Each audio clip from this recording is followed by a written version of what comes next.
days, and that leads to rounds of rain and storms. That said, we'll be mainly dry through this morning, but scattered storms develop this afternoon, a muggy high of 86. Heavy rain likely at times overnight. Areas of flooding possible, down to 68 for the low. On and off rain and storms on Friday, too, as the flooding threat continues. 82 for the high tomorrow. One more round of scattered storms on Saturday, too. From the First Alert 4 Weather Center, I'm meteorologist Matt Chambers. Let's get moving, St. Louis. This is Mike Ferguson in the morning on News Talk STL. Okay, we're just one day away from our big party. 5 years of News Talk STL on the air. I can't believe we're there myself. What a ride this has been.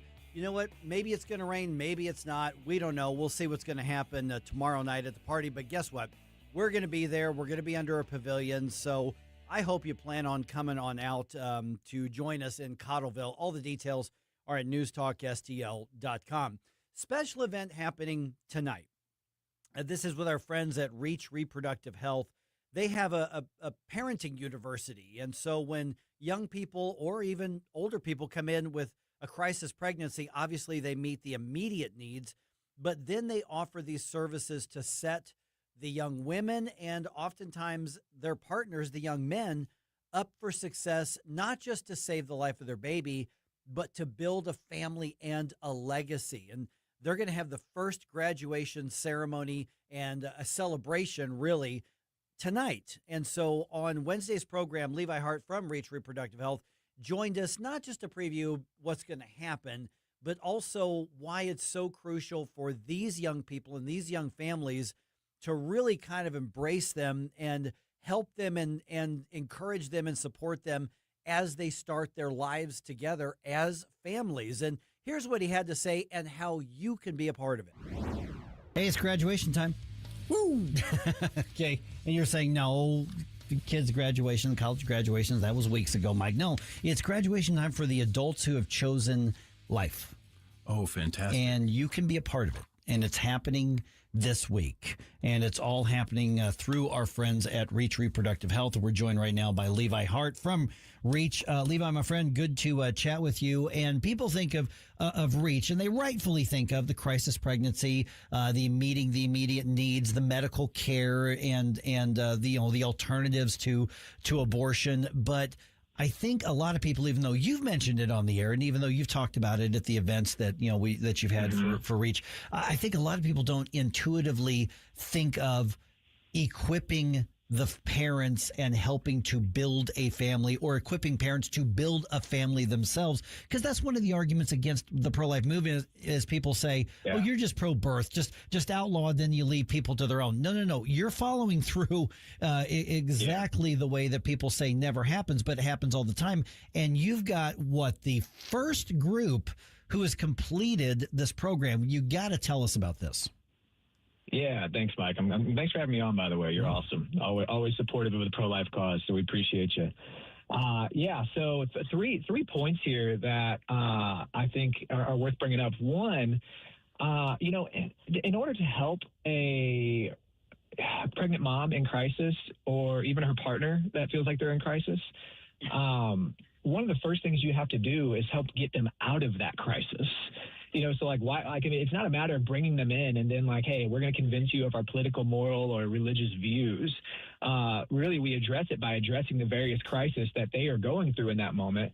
And these parenting classes are just one way we do that. Maybe they already have 2 or 3 kids and they're thinking, I can barely handle these. How am I going to do more? Or maybe they've never had a kid at all and they're just scared and thinking, gosh, I don't want to be I don't want to bring a kid into this world, and things like that. Or they're thinking, I don't have money for pack and plays or car seats or diapers.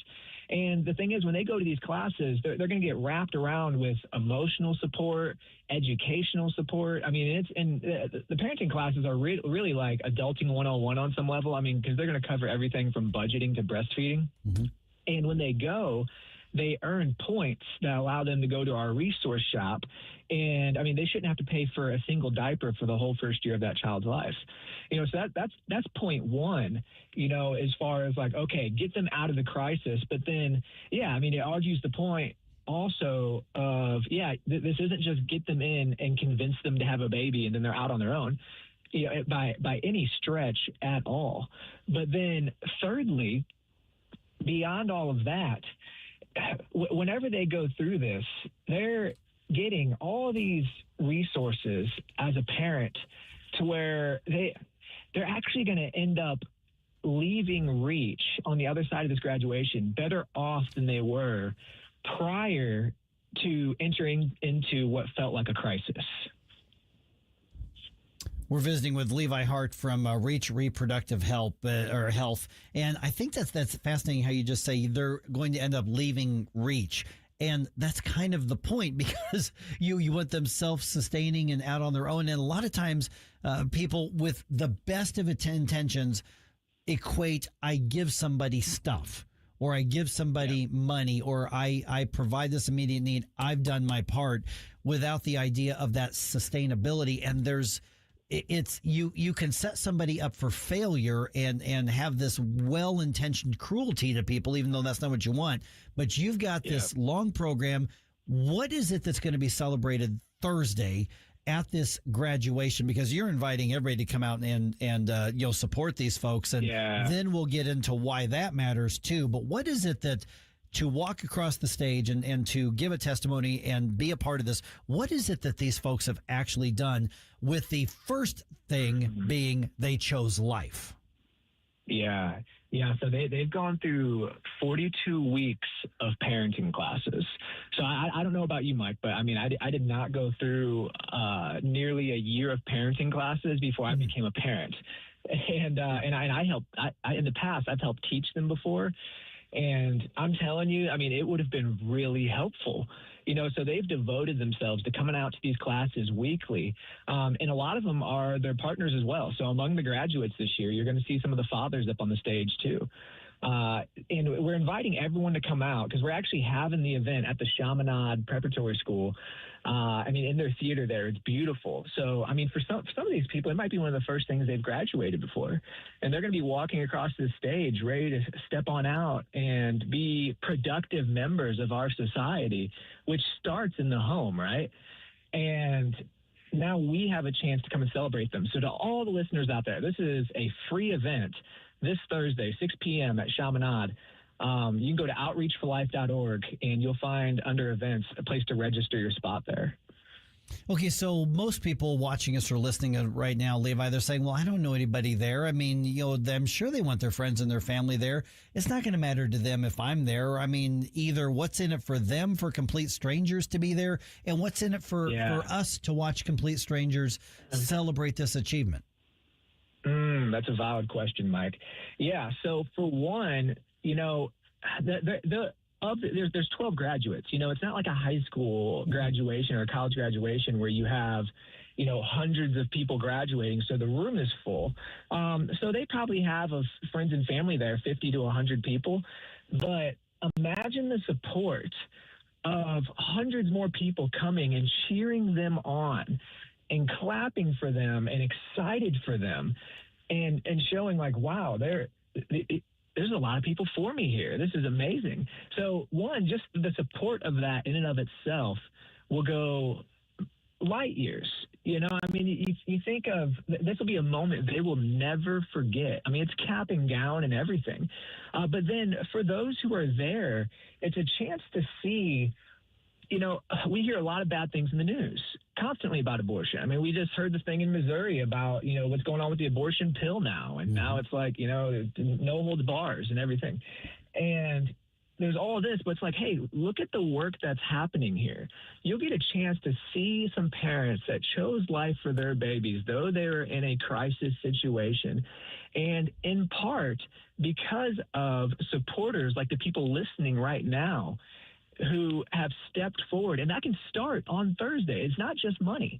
So if you're like, man, I want to get involved in this, in the pro-life movement, and go beyond just my vote, here's a way you can do it. You can show up Thursday, and you can show your support for some parents who otherwise could have chosen abortion. Yeah, and we're looking at, we've said it all the time, and Levi, you and I have had this conversation on air, and we've had it in private, is that a lot of times when people think of pro-life movement, they say, I'm doing my part to protect babies by voting yes on Amendment 3, which I hope we all do. I've helped, elect pro-life candidates. Okay, great. That is really important. But in this case right here, you can be a Democrat, you can be a Republican, you can be independent, you can be non-political. Yeah. But the pro-life movement is far more encompassing than just election time where all the consultants make the money. This is where we look at the faces and we see the hearts of the people who said, many cases, I mean, you've got more experience, obviously, than most people walking around St. Louis, but I've got a feeling innately that very few people will say, oh, here's my excuse to go get an abortion. They intuitively want life, and now they've got an opportunity to do it through organizations like yours. Yeah, you're absolutely right, Mike, and that's what we found. Like, as soon as you can address the whatever the crisis is, whatever has them at a point where this seems like a bad thing, like a life destroyer, like maybe you remember that old Kenny Chesney song, "There Goes My Life," and if you can just address that, and you just never know what it's going to be that's going to make it click. When they come into our center, that's what we do. We try to figure out what is this that's making this pregnancy feel like a crisis. And we meet them in that spot.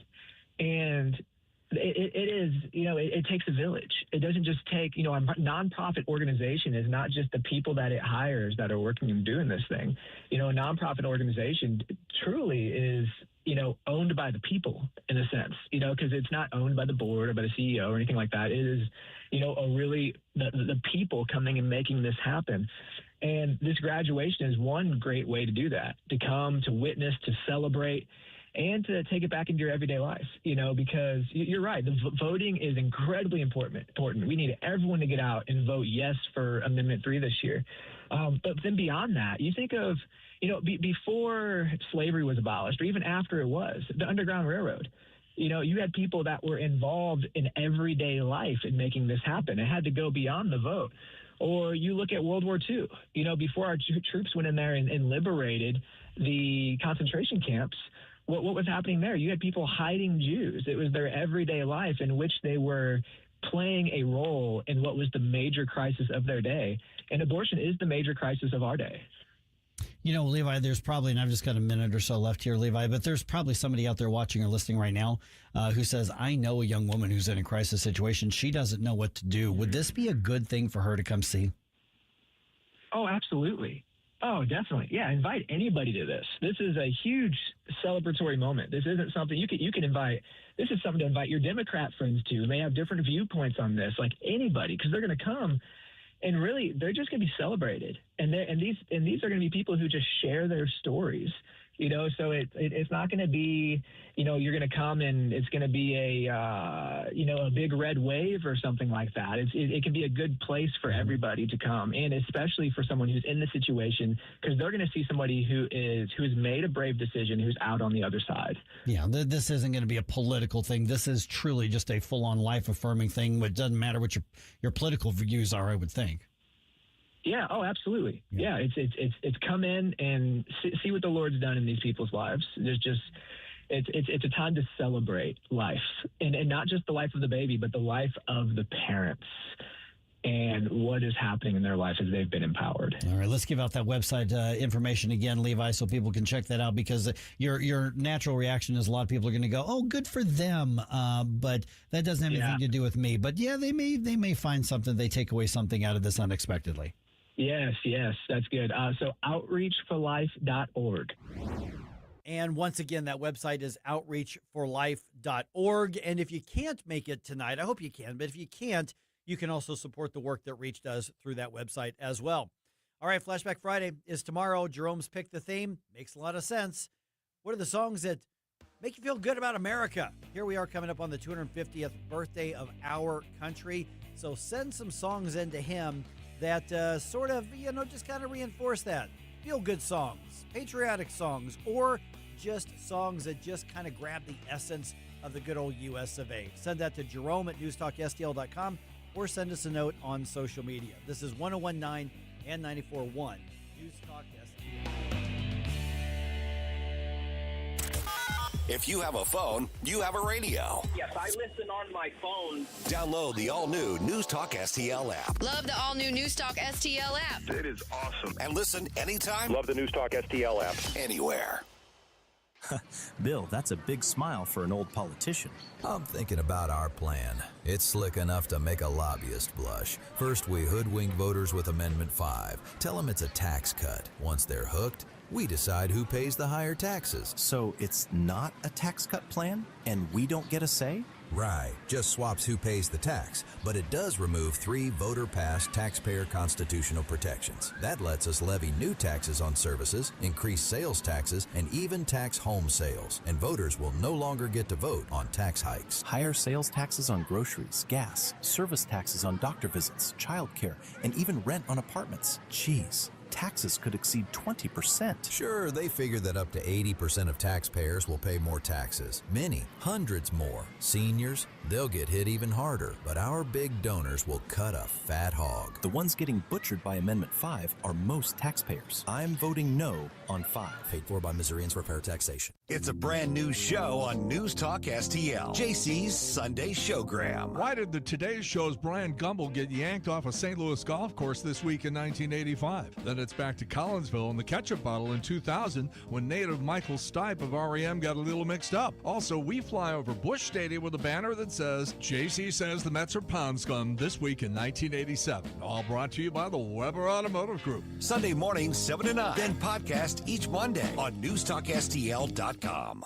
Hey, Jamie Allman here for my good friend Harry Parker and the ultimate seafood dining experience at Gulf Shores, GulfShoresRestaurantandGrill.com. Gulf Shores offering a unique dining experience with a vast, mouth-watering menu of all of your favorite delicious dishes, something for everyone's taste or palate. 3 convenient locations, Edwardville, Creve Coeur, and St. Peter's. Dine in, carry out. They've got a food truck, too. Friendly staff looking forward to seeing you, making your dining experience one you will remember. Gulf Shores RestaurantandGrill.com. Every 40 seconds, a child disappears. That's 2,000 children every single day. Find the Children is a nonprofit organization fighting to bring them home, but we can't do it without you. Your unwanted car, running or not, can help find missing kids, reunite families, and support the search and rescue efforts that protect children every day. We'll pick it up fast and free with a 24-hour response, and your donation may qualify for a tax deduction. Find the Children provides crucial resources to help locate missing children and educational programs that teach kids how to recognize and avoid predators before it's too late. Together, we can give families hope and bring children home where they belong. Donate your car today and help bring a child home. Find the Children, because every child deserves to come home. 800-757-1340. 800-757-1340. That's 800-757-1340. This advertisement was paid for in partnership with Cars R Us and Find the Children.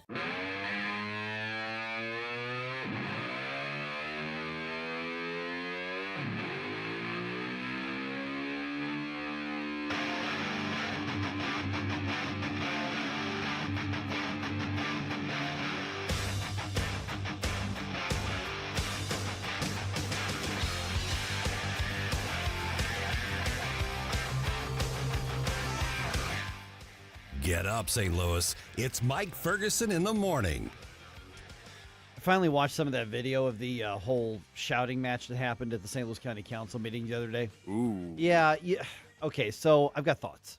let me preview them here, and then I talked to one of the council members, one of the people who's actually there, and I looked at the video and I looked at the news reports.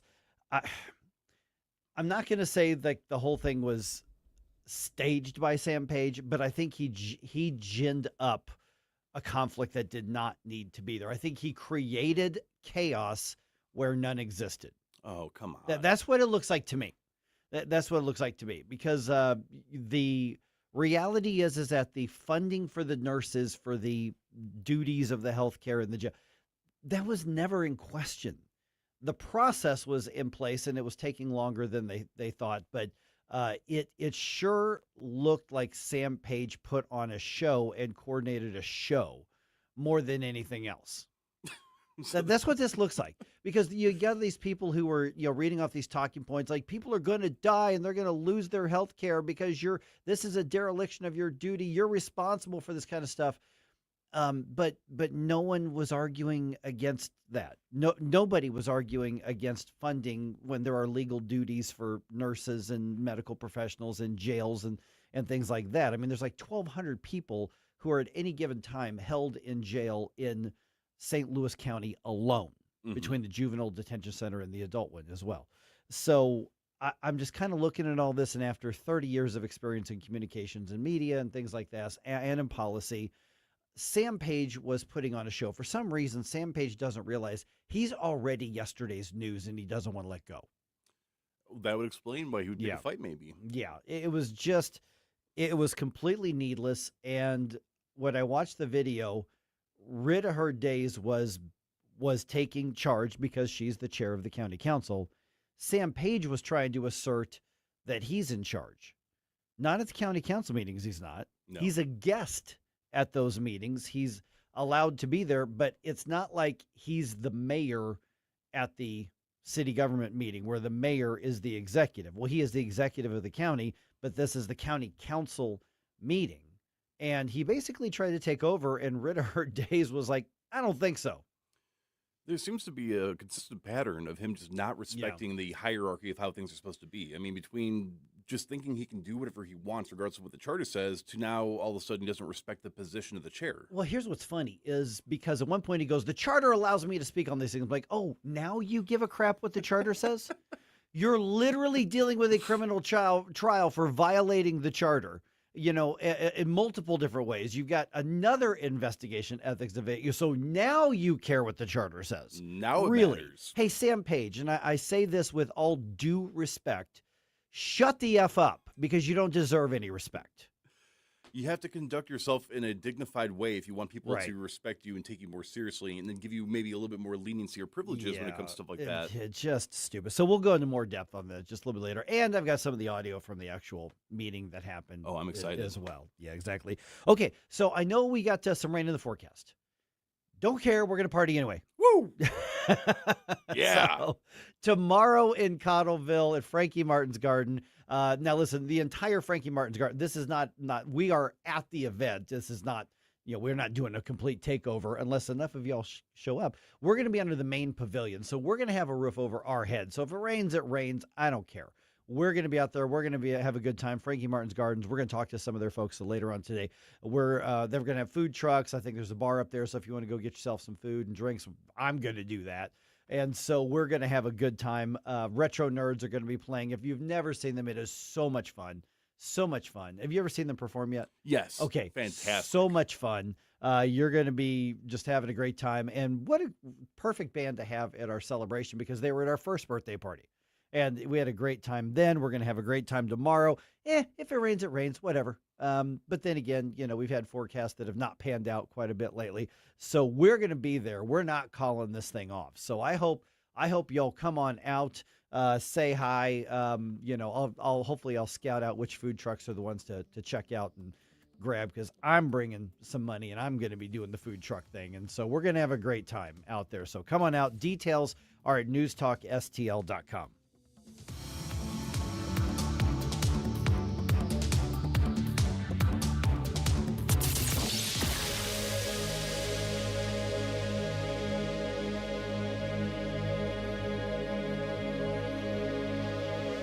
Remember those magical moments in Mom's kitchen? The heavenly aroma of fresh baked cookies? At Trolley Stop Bakery in Chesterfield's Forum Shopping Center, our co-op of talented bakers has been perfecting that homemade magic for 4 decades. From the gooeyest cookies in town to custom pies, cobblers, and cakes, everything's made from scratch, just like Mom and Grandma's recipes. Need that perfect corporate gift? We ship our famous cookies nationwide. The Trolley Stop Bakery, 67 Forum Shopping Center, or TrolleyStopBakery.com. Because some traditions are too sweet not to share. Do you know why I endorse Cafe Napoli, all the locations? Visit any of them, and you will quickly appreciate the quality of food, service, atmosphere. So maybe I'll see you at Cafe Napoli in Clayton, Napoli Kirkwood, Napoli 2 in Town and Country, Napoli 3 in St. Charles, right next door to Napoli C. Or maybe you'll find me at Napoli Brothers Pizza and Pasta in the Chesterfield Valley. Now you know why I endorse Napoli, NapoliSTL.com. Hey, firearms enthusiast, looking for a family and veteran-owned shop with a wide selection of products and services? Head to DG Firearms, 115 Business Highway 61 North in Bowling Green. DG Firearms has been your one-stop shop for custom ARs, Cerakoting, laser engraving, gunsmithing, suppressors, ammo, and reloading supplies. DG Firearms, 115 Business Highway 61 North in Bowling Green, and online at dgfirearmsllc.com. Before you trust someone with your money, make sure they're properly registered and qualified to give investment advice. Before you invest, get the facts. I'm Denny Hoskins, Missouri Secretary of State. Our office regulates investing and works to protect investors. Call the Missouri Securities Hotline at 800-721-7996 or visit MissouriProtectsInvestors.com. Paid for by the Missouri Investor Education and Protection Fund. This is a public service announcement. People ask all the time, who the heck is Low Cost Airlines? Well, we're not just one airline. When you're talking to us, you're talking to everyone. We are the discount supermarket for all airline tickets. Plus, we have all the airlines and always have the best prices. American, Delta, United, plus all the specialized international airlines and a lot more. And we make it easy. We guarantee you'll talk to a live human in 60 seconds. You can have the rates you need and have your trip booked in 5 minutes. Now, how cool is that? And remember, when you're talking to us, it's like talking to every single airline available with one fast phone call. All you need to do is call and find the best prices to fly wherever it is you want to go. So are you ready? Call Low Cost Airlines right now. 800-515-2397. 800-515-2397. 800-515-2397. That's 800-515-2397. KLGY HD3 Clayton, K270BW Bellefonte, KNBS Bowling Green. This is News Talk STL at 1019, 94.1, and always streaming at NewsTalkSTL.com. Breaking news this hour from Town Hall. I'm Rich Thomason. Desperate search for survivors now underway in earthquake-shattered Venezuela. Numerous buildings in the capital, Caracas, have collapsed after two powerful quakes. A magnitude 7.2 and a 7.5 struck one right after the other, followed by a series of aftershocks. Those who could fled into the streets, their world crashing down around them. All the walls were cracked. We managed to open the door, but there was a cloud of smoke, so we couldn't see much. When we went downstairs, it was like a scene from a horror movie. I only saw the building superintendent with a baby and one family from that building get out. A survivor heard through a BBC translator. At least 164 people are dead, hundreds injured. The Caracas airport is no more, reduced to rubble. Venezuela has seen the most powerful quakes in more than 100 years, and the less powerful quakes have also rattled Northern California and parts of Japan. Happy birthday, America. 250 years of glorious American freedom. On the National Mall in Washington Wednesday night, President Trump launched celebrations of the nation's founding with a campaign-style rally. Just like those patriots of 1776 over the past 17 months, we have taken power back. Touting a deal to end the Iran war, his border crackdown. We have reclaimed our sovereignty, regained our liberty, restored our prosperity, and we have saved our country. Recalling the creation of national landmarks like the Washington Monument. We are likewise building new monuments to American greatness to serve every future president and First Lady. We're building the most beautiful ballroom anywhere in the world right at the White House. Ben Thomas, Washington. Wall Street may open sharply higher later this morning. Dow futures up 130 points. NASDAQ futures ahead 650. Townhall.com. Hey, I'm Kirk Cameron. Is health insurance eating up your budget for 2026? If you're looking for ways to better steward your finances, consider this: Christian Healthcare Ministries. It's a health insurance alternative at half the cost. Join CHM today by visiting chministries.org/wellness. While insurance companies tell you when to join, what to pay, and where to go, CHM is different. As a ministry, CHM allows you to share the burden of medical bills with other Christians. You can enroll, switch programs, or leave at any time. Christian Healthcare Ministries. It's a world of difference. CHM has 4 flexible programs. You can pick any certified doctor, surgeon, or hospital that you want for eligible care. So make the switch. Take your paycheck back from health insurance this year. Join CHM today by visiting chministries.org/wellness. That's chministries.org/wellness. From the News Talk STL Weather Center. A front moves in from the northwest today and installs right on top of us for the next couple of days, and that leads to rounds of rain and storms. That said, we'll be mainly dry through this morning, but scattered storms develop this afternoon, a muggy high of 86. Heavy rain likely at times overnight. Areas of flooding possible, down to 68 for the low. On and off rain and storms on Friday, too, as the flooding threat continues. 82 for the high tomorrow. One more round of scattered storms on Saturday, too.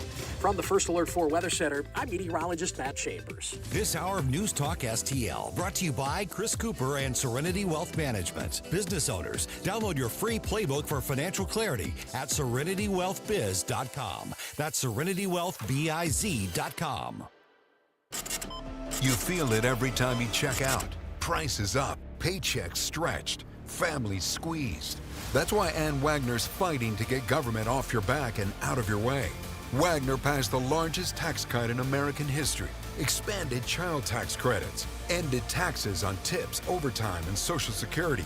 And Wagner is working to lower costs so families keep more of their hard-earned money. But Ann Wagner knows delivering from Missouri means more than just protecting their wallets. It means protecting our streets as well. That's why Wagner fought to secure our border, deport dangerous illegal aliens, partner with law enforcement, and put predators behind bars and off our streets so our neighborhoods and communities stay safe. Because real effective leadership protects what matters most: your money, your family, your safety. Ann Wagner for Congress. I'm Ann Wagner, and I approve this message. Paid for by Ann Wagner for Congress. On the next Larry Connors USA.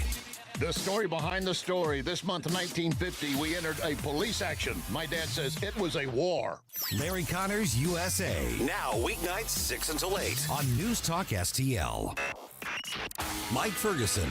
Boo! Relax, nerd. Susie Moore. And that would be a good time to respond with some applause. Get up! Get up! Can't you hear the alarm? Get up, St. Louis. That's a banana republic without the banana. Mike Ferguson in the morning on News Talk STL. Get up! Get up! This is your cousin. You know, I've been in office, and budget time is the most excruciatingly boring time of what you do, but it's also arguably the most important thing what you do at a local government. Sure. And this week we covered the story of this basically shouting match over some spending on nurses in the jails in St. Louis County. Yeah.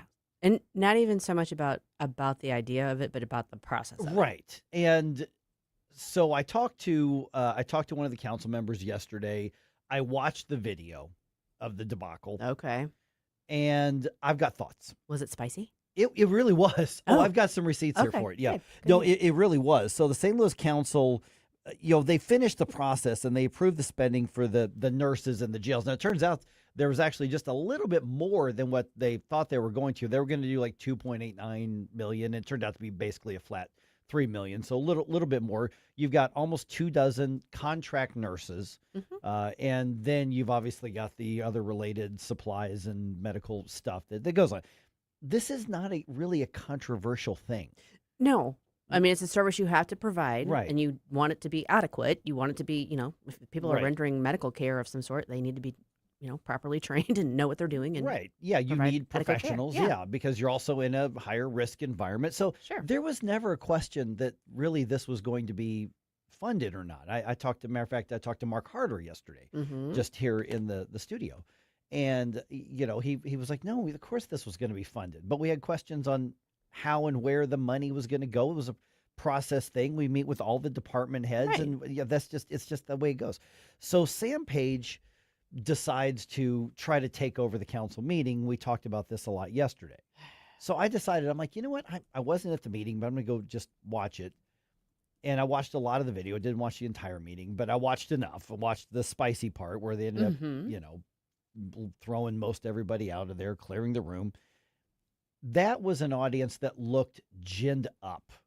I'm not going to go as far as to say it was like totally staged like pro wrestling, but it seems incredibly odd to me that there's a bunch of activist groups that suddenly showed up with almost the exact same talking points.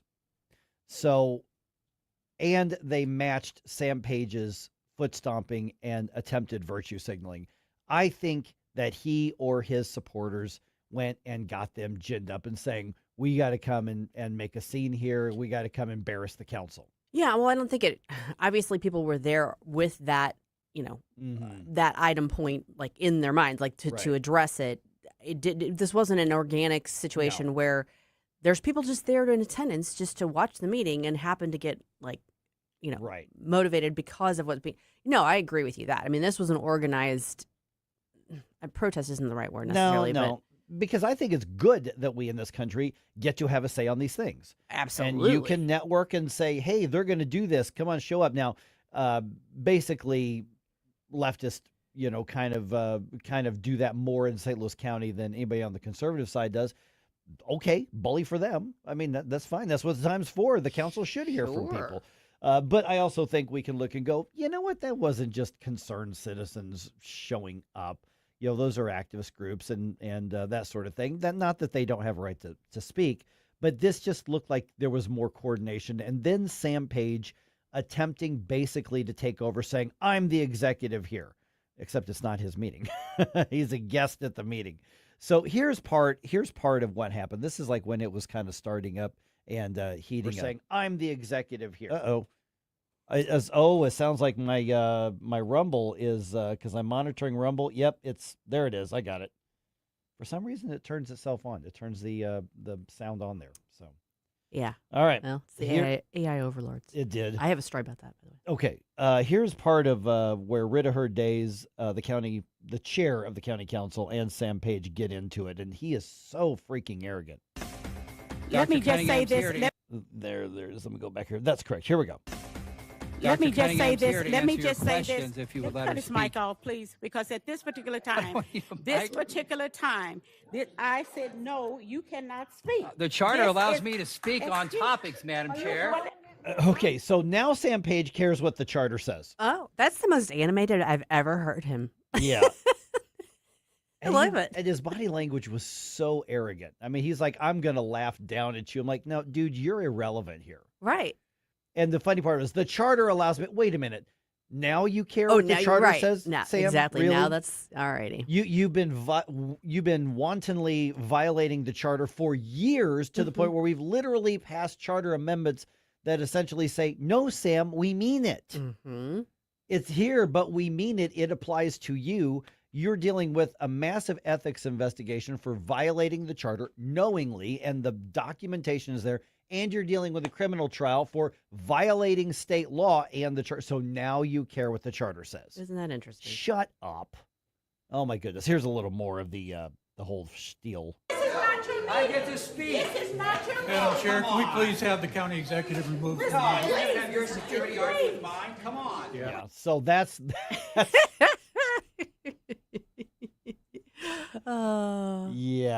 yeah. So that happened. I love it. I know. And of course, the Channel 4 also showed a bunch of the people who were speaking on the issue, which is fine. That's coverage. But they were all like, this is a dereliction of duty. People are going to die. People are going to lose their health care. No, that was never going to be the case. Now, first of all, if they didn't want to be in a position you're worried about them losing their health care in jail, maybe we should rethink some other life choices, but that's a separate discussion. Yeah, I think. Yeah. Yeah. But they, the thing was, and then later on Channel 4 story, they pointed out Rita Hurd Days, who was really pissed off. She's saying, every single member, head of these agencies, they meet with us. We meet with them. We go over the numbers. It's just the process. Right. And we haven't met with Dr. Cunningham from Health Services. And then, of course, Sam Page had a press conference where they were decrying the council, and they had Kamika Cunningham. What was the big argument? Did they think that There wasn't. There wasn't an argument. That's the thing. There wasn't an argument over it. The council, the same thing they do with everybody else, and this is a Democratic majority council. They do the same thing with everybody else. They're like, okay, we're going to go over the numbers spreadsheet before we spend millions of dollars. Let's just make sure we're all on the same page where this is at, no pun intended. So it wasn't even like they were making noises about maybe like making severe cuts in this or taking it away. What a bunch of baloney. Right. Yeah, there was none of that. And Dr. Cunningham there, she at the press conference was like, these people don't know when their process is broken. There is no broken process. It's a budget. I mean, and so what was she saying was broken? Their process. But was broken. Did she specify what? No. I mean, she sounds like she's part of the problem too. Then. Well, yeah. I mean, she's obviously going to be an acolyte to Sam Page, which is a terrible career move. Just so you know, Dr. Cunningham, he ain't going to be in that office in 7 months. Don't hit your wagon to that horse. No, people are already bailing like crazy out of his administration, which makes sense. I mean, hey, you're a career bureaucrat or whatever the case is, and you're like, if I get a job offer, I got to go because this job has an end date on it because whoever the next county executive is, right, they're not going to want the stench of Sam Page anywhere near, whether it's Dennis Hancock or Brian Williams or Jake Zimmerman. It doesn't matter. They're not going to want the stench of Sam Page. They're not going to want these holdovers. No. Yeah, I don't know. That just seems it's humorous from an objective observer standpoint. I guess I'm no longer a St. Louis County resident, but so it doesn't directly affect me. Yep. But yeah, I don't understand Sam Page. No, and what it comes down to is this is Sam Page not just being incompetent, but this is Sam Page creating chaos where none needs to exist. Mm-hmm.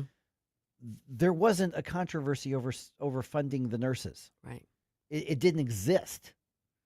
So this is him simply finding a way to cause a conflict and direct the attention to where he can stomp his feet and show everybody who's in charge. And when he does that, it just reminds us, you're not in charge, Sam. Yeah. And you haven't been for a long time. Well, annoying to say the least, but amusing. Yeah, it is amusing. Yeah. It's both. So President Trump wants to stop most mail-in voting. The post office says they'll refuse to deliver some ballots. We're going to get into that at 6:20. Don't try to make me stop. No inspiration. You have a soul so dark it is no more. And all at once depart. No destination. You're making cold my heart to fight your war. Stop it right now. Mike Ferguson in the morning. Always be yourself unless you suck. On News Talk STL. Right now, before you blow us all away. This is the perfect time to say, you know what, buying houses, selling houses, not really moving the way that it has at other times in our economy, but boy, you can do a lot with your own home. Mike Ferguson here from my friends at STL Fenceworks, STLFenceworks.com. Listen, they specialize in beautiful decks, solid materials, guaranteed workmanship, and of course, those fences that add so much character and security to your property, whether it's safety for your animals, your kids, or just that look of your property. I mean, you've walked around the neighborhoods. We have so many beautiful neighborhoods in St. Louis, and a lot of times you look at that outdoor living space, you say, I wish I had a deck like that. Let me tell you something. You don't get a deck like that by saying, oh, my brother's cousin's buddy's neighbor knows somebody who does decks. They can probably do it really cheap. They'll just run down to the home improvement store and grab some wood, and we'll have you done in a day. You can pay us some pizza and beer. Don't do that.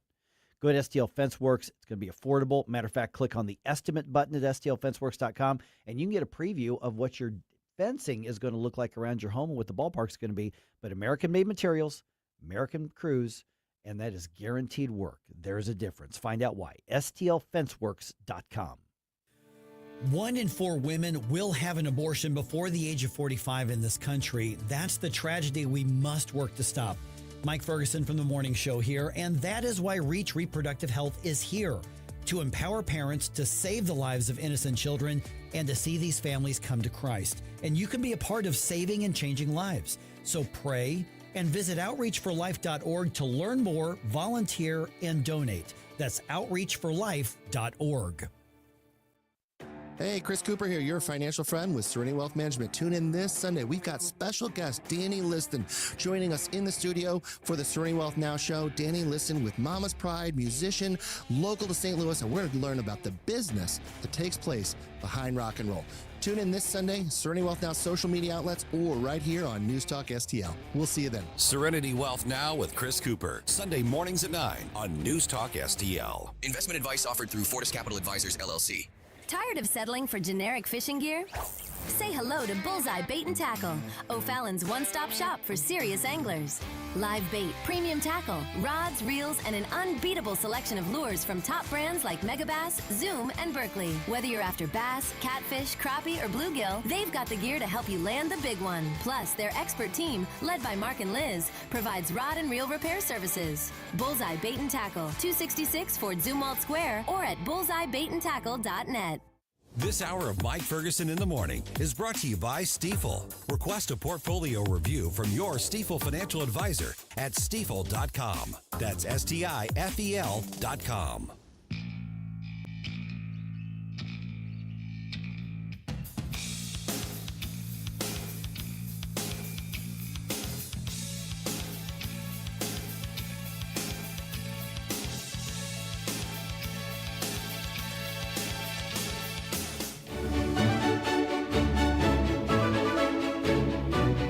In our continuing SRN News special series, Faith and Freedom, saluting the upcoming 250th birthday of the United States of America, House Speaker Mike Johnson notes that he was recently criticized on some national TV networks for invoking the name of God in our nation's Declaration of Independence. As he looks ahead to next month's 4th of July celebration, he says, "Is Speaker Johnson putting God above the Declaration?" I was literally quoting from the Declaration itself. "We hold these truths to be self-evident that all men are created equal." You know, it's our Creator that gives us our rights. But the 250th anniversary of the greatest nation in the history of the world gives us all a grand opportunity to point people back to the founding, back to those principles, and encourage them to go and read and understand it so that we can indeed keep the Republic. Speaker Johnson adds that the 250th birthday of America is a perfect time for Americans to gather with family and friends and pray for our nation's next 250 years. This is SRN News.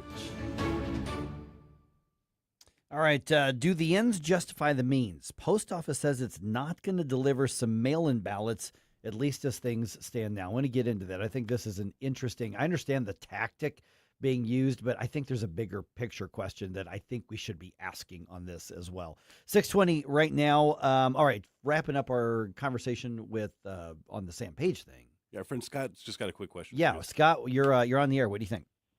Hey, good morning, folks. That $3 million divided by what, 22 or 25 nurses? 20. I think it's 23. Yeah. 20. Okay, 120 something, 130,000 apiece. Has that been shopped around to see if they can get a better deal? I know a lot of nurses that don't make $10,000 a month. Yeah, no, but that's not just for the nurses. That's also the other costs of the healthcare as well. So, yeah, the nurses' contracts are part of that, but they're spending on more than just the nurses on that. Excellent. Hey, and one thing maybe interviewers could do with the socialists that are now in power, ask them what makes them proud about being in the U.S. And see what kind of answers they give. Good point. Yeah, absolutely. Hey, Scott, Have appreciate a great that. one, folks. Thanks, Love Scott. the show. Peace. Thank you so much. Yes. It's like our comrades. Put them on the spot.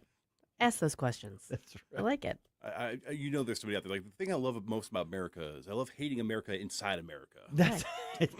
And I love that you've got the freedom. Exactly. To do that. Exactly. You know why? America. Okay, yeah, you've seen this. The obviously the whole thing over mail-in votes and the corruption and, shall we say, questions of over the validity of the results in the states that have the mail-in votes. So you've got this big back and forth with the Trump administration and blue states, essentially. Majority blue states. I can't even say all blue states, but the main blue states. And so the president issued a directive to the post office basically to say, find a way to get in the way of these mail-in ballots on these states that won't contribute to the national database. And so what's going on now is that the Postmaster General has now announced that, let me go to the right page on the news here. So the Postmaster General is announcing that the USPS will not deliver mail-in ballots in states that refuse to provide voter registration data to the federal government under the president's proposed administration rules on those things. Okay, so I think there's a couple different things. I think we're grown up enough to say there are a couple different issues here. Do we have massive problems and in election integrity concerns with mail-in ballots? 100%. Yes. President's absolutely right about that. Republicans have been right about that for a long time. Conservatives have been right about it longer than Republicans were. So, yes, absolutely 100%. At the same time, I'm just going to step in the line of fire here and say, do we want the president directing the post office to say, deliver that mail, don't deliver that mail because I've got policy goals? I think it raises a fair question. Yeah. And I think it all has to come back to what is and what the law does and doesn't provide for. Yeah. And I mean, ultimately, there's the whole, we've talked about this already. There's the tension between what the states govern versus what the federal government governs. And let's keep in mind, we're talking about the U.S. Postal Service. So it automatically invokes the federal government's involvement. And then you've got the issue about whether or not this is something, the proper role of the executive versus the legislative branches. Obviously, there are laws and regulations in place that were put in place by Congress. I don't know that there's an easy answer to it. I know that this administration is basically saying, okay, there's more than one way to skin a cat. Right. The ultimate objective is to shore up election integrity and not have mail-in ballots be the avenue through which fraudulent votes are cast and counted. Right. I mean, that's the ultimate goal. And so, whatever safeguards they can put in place to help prevent that from happening, go for it. Now, they may end up being slapped down. I wrote a piece yesterday about 2 different judges slapping down different aspects of the election integrity push by this administration. Those will go up on appeal. But so it's a never-ending battle. But so I don't fault them for saying, okay, well, listen, we oversee the U.S. Postal Service. We have a certain amount of leeway with what we can instruct as far as our guidance and agenda. So we're going to do it. Now, so much of this would be solved if Congress would actually function. Yeah, 100%. Now, when I look at the post office, literally they have one job. Literally, they have one job that they do sometimes. They have one job. You pay to put this thing here, and it goes over here. That's their job. That's it. Do you want them saying, ooh, but what is this you want me to send? We're not talking about we're going to scan for something illegal like, explosives or drugs or whatever. But do we want to put the post office in that enforcement sort of policy goal sort of thing to look and say, ooh, that might be some bad votes. No, we're going to hold off on that. Oh, it's going to that state? No. That's the bigger thing, because the way I look at this now is the President Trump's not going to be, historically speaking, not going to be president that much longer. Right. He's in his second term. We're approaching the midpoint of his last term in office. Everything that he's leveraging for the federal government is a precedent that the next president is going to have at his or her disposal. And there is a chance that there is going to be a Democratic president elected in 2028 or 2032. So that's why I want everybody to go, let's be a little skeptical here. Do we want to say, no matter what, let's look at what the law and the loopholes allow, and so therefore it's okay, versus, is that really how you want to leverage the federal government? Yeah, and I think that this speaks to Trump's approach to so many things, and it goes to his background. I mean, when you're talking about the real estate world, you're going to push the envelope. You're going to try everything that you can, short of illegal stuff that's going to get you thrown in jail. You're going to see what loopholes are there. You're going to see if there's another way around it, and that's what's going on here. I agree with you. This isn't, I don't think, the proper way to go about it, but it may push the conversation enough that the proper way is then ultimately, put in place. Right. We're going to have some, this isn't directly on this, but one of the Supreme Court cases that's going to be decided either today or next Tuesday, or maybe potentially one other day, it has to do with the deadline for mail-in ballots. Now that doesn't directly address this issue, but that this is part of the conversation. So yeah, this is one that I don't think that I don't foresee this holding up. This is going to be challenged in court if the suit hasn't already been filed. It's coming today. Yeah. And it probably won't hold up. And this isn't one that I see the Supreme Court saying, yeah, you can do this. But I also don't necessarily fault them for saying, okay, we're going to kind of do like all hands on deck, all avenues open.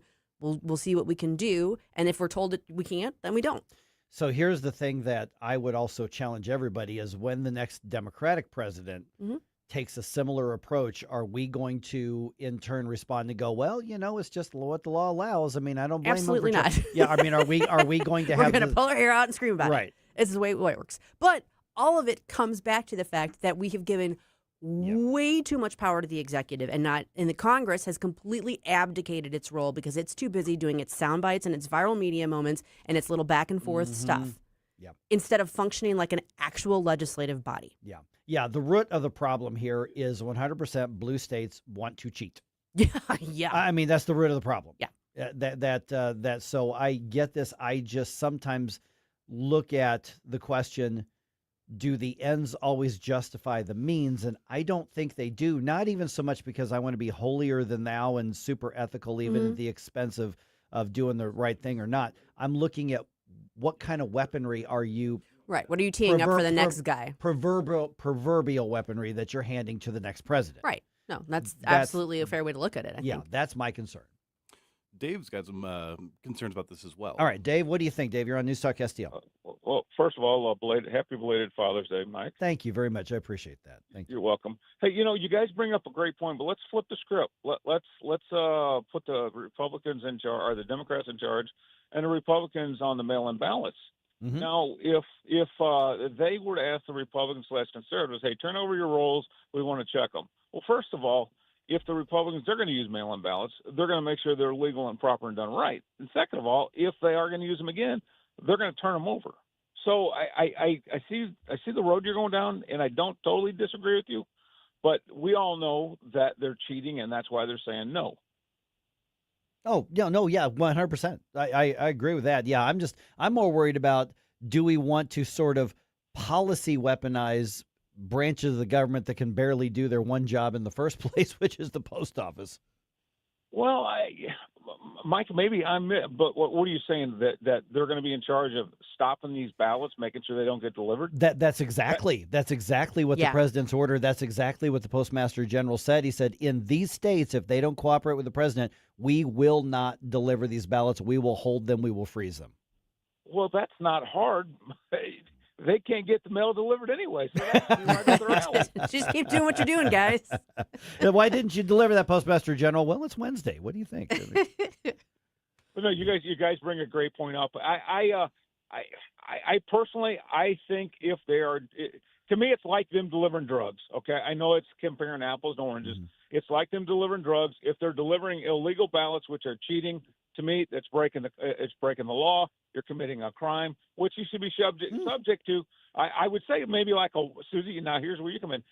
Would that be considered wire fraud, or is wire fraud over like the internet and stuff like that? Well, it could be mail. I mean, there is such a thing as mail fraud. Mm-hmm. So that absolutely. I think that's something worth looking into. That's an interesting point, Dave. That's I had not thought of it that way. That's an interesting point. I would suspect there's somebody in the DOJ, maybe in the Postal Inspection Service type area, that's looking at that as well. But yeah, if there's something illegal or fraudulent about what's being put in the mail, that gives it a different angle. That's an interesting right there. Hey, Dave, thanks so much. I mean, and then of course we could go down whatever rabbit trail. It's like, you know what, that solicitation from the credit card company could be fraudulent. Should we stop? And so, but that's a good. I had not thought of it that way. That's interesting. That gives an avenue of approach, but that doesn't necessarily justify like completely prohibiting the delivery. If that makes sense. I don't know. We'll see. Don't elect cheaters. We solve the problem. Hey, how about that? That would be so simple, yet so complicated for some reason. I would just like to remind everybody real quick, it's the last day for you to submit your patriotic America 80s theme bump music. I've gotten a lot of really good requests, but we still have room for more. So send me your patriotic 80s theme bump music for Flashback Friday to Jerome at NewsTalkSTL.com. Was it Camellia who said, please send lots of Lee Greenwood songs? Oh, no. Wait a minute. She said, please no. Never mind. She's Sorry. going to get you for that, Mike. Sorry, Camellia. She's Sorry. going to get you for that.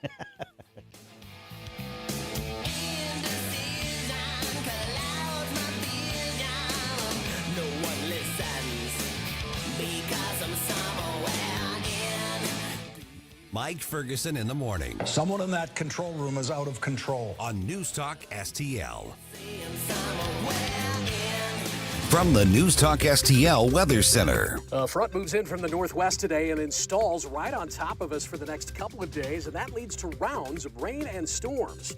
That said, we'll be mainly dry through this morning, but scattered storms develop this afternoon, a muggy high of 86. Heavy rain likely at times overnight. Areas of flooding possible, down to 68 for the low. On and off rain and storms on Friday, too, as the flooding threat continues. 82 for the high tomorrow. One more round of scattered storms on Saturday, too. From the First Alert 4 Weather Center, I'm meteorologist Matt Chambers. Hi, Sandy. What's that? I'm reading up on this Amendment 4 on the August ballot. What's 4? Amendment 4 absurdly creates a new un-American minority veto power, but only for ballot issues that we citizens put on the ballot. Don't they say it'll protect conservative ideas? Truth gets in the way of their story. Amendment 4 would mean as few as 5% of the most liberal statewide voters in one congressional district could veto any good conservative idea or reform, even when a big majority supports it. That does sound un-American. How did that get on the ballot? The politicians put it there, and it would empower a small minority of liberals. They could stop funding for police, stop tax cuts, or any other common sense conservative policy we support. Only 5%? One district? That would make it nearly impossible to pass needed reforms or rein in politicians. Yep, Amendment 4 is a misguided power grab by politicians. I'm voting no on Amendment 4. Right. I'm not giving up my constitutional rights. It's a hard no on 4. Paid for by Missourians for Fair Governance. Producer Joey V of the Tim Jones and Chris Arps Show here, reminding you, don't waste a buck on movies that suck. Listen to Joey V's Movies Fridays at 5:45 for reviews you can trust. Brought to you by Harry J. Steakhouse, Freddy's Market, AAA Motor Speedway, and Best Buy Flooring. This 4th of July, America turns 250, and there's no better way to celebrate than lighting up the sky with Brockmeyer Fireworks. Family owned and run by a proud entrepreneur, Brockmeyer Fireworks has everything you need for a night your family will never forget. Find us in the Rec Hall parking lot, 800 South Duchesne Drive in St. Charles. Brockmeyer Fireworks. Let us be a part of your family's 4th of July. Celebrate America's 250th with a bang. Brockmeyer Fireworks. Rec Hall parking lot, 800 South Duchesne Drive in St. Charles. America turns 250 this year. Happy 250th birthday. And NewsTalk STL turns 5. Happy birthday. Happy birthday, NewsTalk. Here's to 250 years of freedom and 5 years of St. Louis's #1 for conservative talk. NewsTalk STL.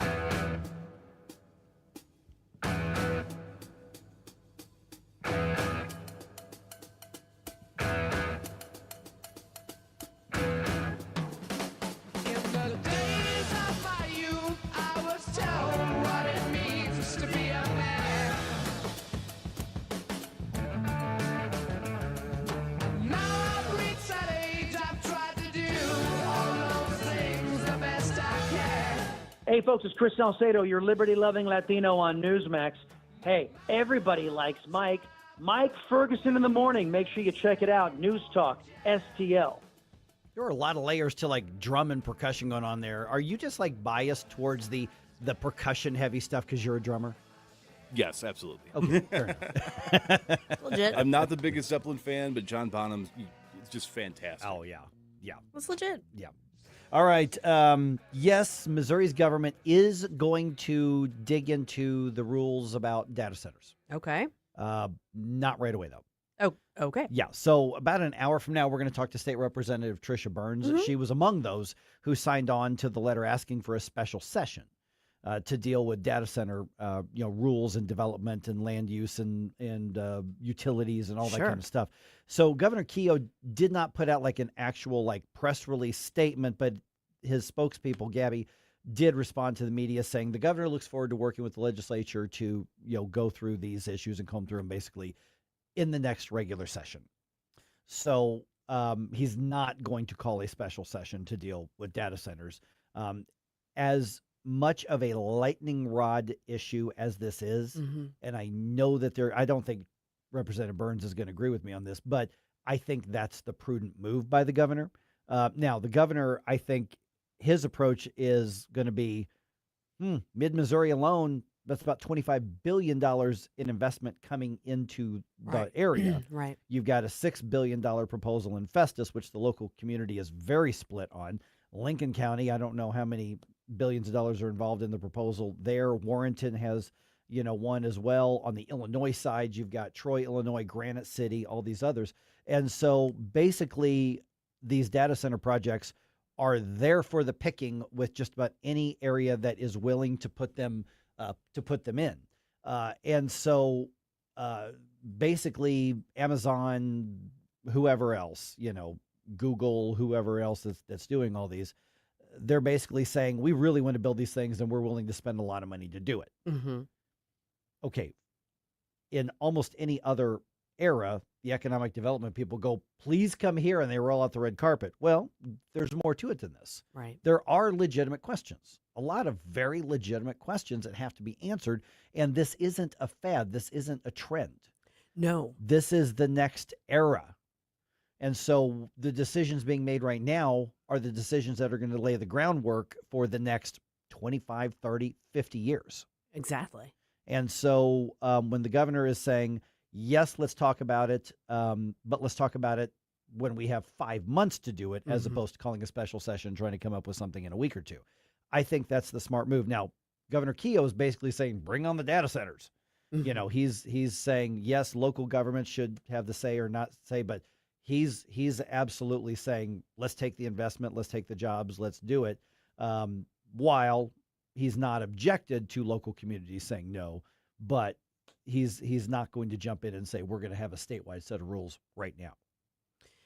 I think that, to me, that's the right move, because I think this is something that's going to take, it's going to be a process. It's going to take time to kind of work through. Billy Crow has described to us the effort that they put into it on the Jefferson County Council to educate themselves about it all and try and put in place the best set of guidelines they could come up with. This is something that's going to take work. It's going to take time. And if they called a special session just to do that from the state perspective, I think there would be pressure to do something quickly and put something up that might not actually be what's best for the state. Right. Okay, they've got lead time now. If they know this is going to be a pressing issue for the next regular session, why not put in place the study groups? I realize that they're not full-time legislators, but in their off time, aren't they able to, that was me, I think, doing that. Aren't they able to, I was messing with the cord. Yep. Aren't they able to do some stuff, like get together, do study group kind of things? And when the annual veto session happens in September, there is going to be a committee hearing to address some of these and at least take in some of that information. Now, if they had debated a big data center regulatory thing in the regular session and couldn't get it across the finish line, that would be a situation where that would make sense to say, let's wrap this up, because this technology is moving at breakneck speed. And my understanding of the data centers and, people who have been around them and in them, like Kirk Hilsinger and some of the others, will know a lot more about it, but they're obviously complicated computer systems, but the construction of these isn't that complicated. Right. They're great, big, extra secure, strong barn dominiums, basically, is what these things are. And then the computer system that you put together somewhere else is shipped in and plugged in and then connected and all that sort of thing. And then, you've got the cooling system with the water and all that, but they're not particularly complex to build. No. The structures. The physical structures themselves are not. So they can go up pretty fast, as compared to, we're going to build a new, office complex or apartment complex. Right, just like warehouses. Right. They spring up like flowers. Yeah. Only they don't quite look as pretty. No, they don't. So this is why it is, I think both sides are right to say, we need to make sure that everybody knows where their lane is. What are we going to allow? What are we not going to allow? And why? And then to say, okay, if we're going to do that, let's do it right, as opposed to doing it fast. The other thing is, and I think you've kind of alluded to this, is there's different considerations at the state level than there will be at the local municipal level. The bottom line is the state is going to have some role. It needs to have some role in it, particularly when you're talking about utilities. Exactly. Yeah.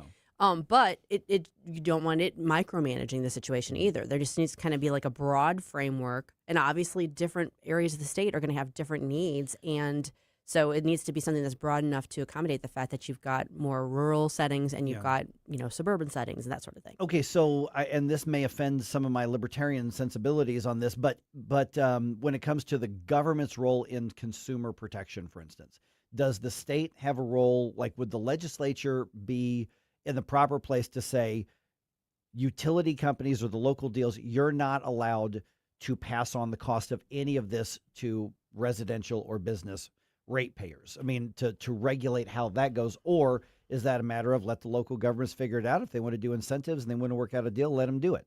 And that's an open-ended question. I'm not sure about that because I've got competing thoughts on that. I don't have an easy answer to that, but it's something that maybe the state should be considering whether or not that's its role. So the bottom line is the first thing before state lawmakers can step in and decide what to regulate, and what to not regulate, the state government needs to figure out what's the state government's job and what's their role. Yeah. Because you also have, for instance, you look in Festus, the city government, their questions and their role on this is pretty obvious. Now you can like or not like what they did or what they're doing, but they've got the authority to deal with it that way. Because government's so good at figuring out what its lane is, right? Exactly. Mm-hmm. But is local government better than state government when it comes to that sort of thing? I think when it comes to the specifics of specific projects, specific detailed legislation, the broader framework probably does need to have the state's involvement. And I just don't know where that line is, but that's something that should be hashed out. Because most development stuff, you don't want the state government micromanaging down. Oh, no. It's like, hey, we want to build a new office complex. Well, we better ask Jefferson City. No, it's none of Jefferson City's business. These involve a whole different set of things, though. Correct. It's a whole different thing. Has anyone asked for Sam Page's input on this? I'm just curious. I mean, he wants to be in charge. He's got some opinions about things, right? Yeah. It's going to be funny to see after he's done with his time in office here in 7 months or whatever. But who's counting? Yeah, but who's counting? He's, by the way, the Attorney General's not going to move on the request to throw him out of office. Catherine Hanaway's office is like, you guys like gravity work. We'll let the courts and let the time run out on this. And either he just goes back to being a doctor and he fades away, which I think his ego is so big. I don't think he's going to do that. I wonder if he's going to be one of those who's going to decide, I'm going to set up a consulting firm. I'm going to stay in, it's like, Sam, you do that. Your own party can't stand you, dude. Your own party. So something tells me that wouldn't necessarily be a very lucrative gig, but you never know. By the way, 7:35, State Representative Tricia Byrnes is going to be with us here to go over, because this data center, I know it's complicated, it's in the weeds, but it matters. It's big stuff. So we're going to get her take in about 45 minutes. Also, the Cardinals announced a change to their front office. We've got that story in the news dump coming up at 6:50.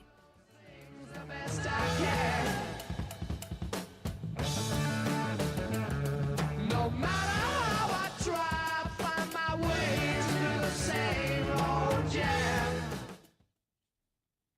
All right, when you're thinking about doing some improvements to your house, particularly something like windows, you want to make sure that you're dealing with a company that is going to provide good customer service and great quality products. And that's why I want to talk to you about Window World. They're one of only 2 replacement windows with the Good Housekeeping seal of approval. Plus, they're ranked #1 in the country for number of windows sold by Qualified Remodeler magazine. They've been doing this for over 20 years, helping to improve the look and energy efficiency of more than 80,000 homes right here in St. Louis. And the St. Louis location has been owned, operated, and managed by born and raised St. Louisans for more than 23 years. So if you're kind of thinking it might be time for new windows, you can call today. Get a free home estimate at 1-800-GET-WINDOWS. What I like about Window World is the product itself. Their windows are durable, they're secure, they're energy efficient, they're built with double-strength glass that you don't typically see in replacement windows. Plus, you're covered by a lifetime warranty that includes parts, glass breakage, and labor. That's a big deal. They don't just do windows either. Window World can also help with siding and doors, basically everything on the exterior of your home except for your roof or your garage door. And here's something a lot of companies don't offer, as I was talking about, customer service. Their customer service team is available 7 days a week. That includes weekends. Their commitment to customer service shows. Over half of their appointments come from repeat customers or referrals. They're also big in the community. They've raised over $4 million over the years for charities like Action for Autism and St. Jude. Plus, they're the preferred window of your St. Louis Blues. And right now, they're offering 36 months, same as cash financing with approved credit. So if you've been putting it off, now is a great time to act. Call Window World at 1-800-GET-WINDOWS. I think we should be able to have a civil conversation. The news and talk that matters to St. Louis. This conversation has completely made me crazy. This is complete insanity. News Talk STL. License number GL2500615. You're cooking dinner. The lights go out. You flip the breaker and forget about it. But what if it keeps tripping? Trips once, your breaker's doing its job. Keeps tripping? That's a warning. Bad wiring or something worse. Do people just keep flipping it? Most do, until they can't anymore. Call Grasser. We'll stop the trip. Green is always Grasser at GrasserHomeservices.com. Looking for a great place to play golf and host your next event? Sugar Creek Golf Course in High Ridge is more than just exceptional golf. Our clubhouse is the perfect spot for private parties, family get-togethers, and unforgettable celebrations. Make your special day even better with our welcoming atmosphere and outstanding service. Visit SugarCreekGolfCourse.com for more information. That's SugarCreekGolfCourse.com, where great golf and great memories meet. SugarCreekGolfCourse.com. 1949, the last time a Republican held the top post in St. Louis City. A gallon of milk was 84 cents and streetcars ran down Grand Avenue. Unfortunately, St. Louis City streets are no longer the epicenter of family and business life. In the 80 years of Democrat control, our city has been on a steady decline. Hello, Kirk Ilsinger, chairman of the Republican Party for the city of St. Louis, and we believe it is our duty to provide a different path forward. I invite you to our meetings the first Thursday of every month. Learn more at stl-gop.com. Paid for by St. Louis City Republican PAC. Curtis Farber, Treasurer. This hour of Mike Ferguson in the Morning is brought to you by Stifel. Request a portfolio review from your Stifel financial advisor at stifel.com. That's STIFEL.com.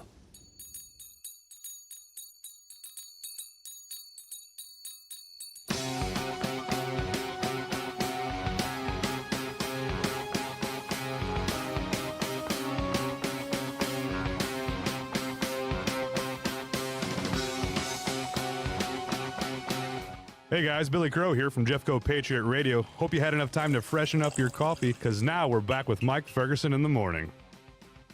Real quick, I guess in the World Cup, Team USA is playing today. Is it today? I think it's today. They're playing, is it Turkey? I think they're playing today.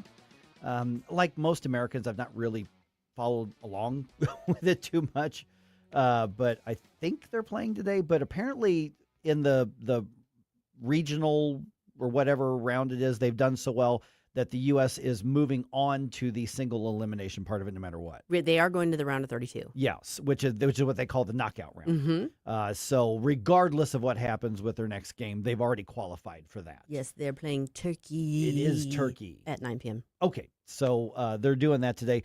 A little bit later, because honestly, there's I think a lot of people like, oh, we should probably cheer for Team USA, even though I don't care about international soccer. Why wouldn't Well, you? of course, I found a little primer to help us. Oh, okay, a little bit good. later on that, Good. and so it's going to kind of be up your alley too, as well, Perfect. with Susie. So, all right, so 6:50 here. I just want to put that out there that we're here to help, and so we're going to help. All right, Missouri's lawmakers will debate data centers and the next wave of big tech, but not right away. I'll just give you the basic details in case you just missed that conversation we had. And is the Great American State Fair basically a MAGA rally at this point? Shouldn't be. Yeah, well, that's a separate question, but yeah, true.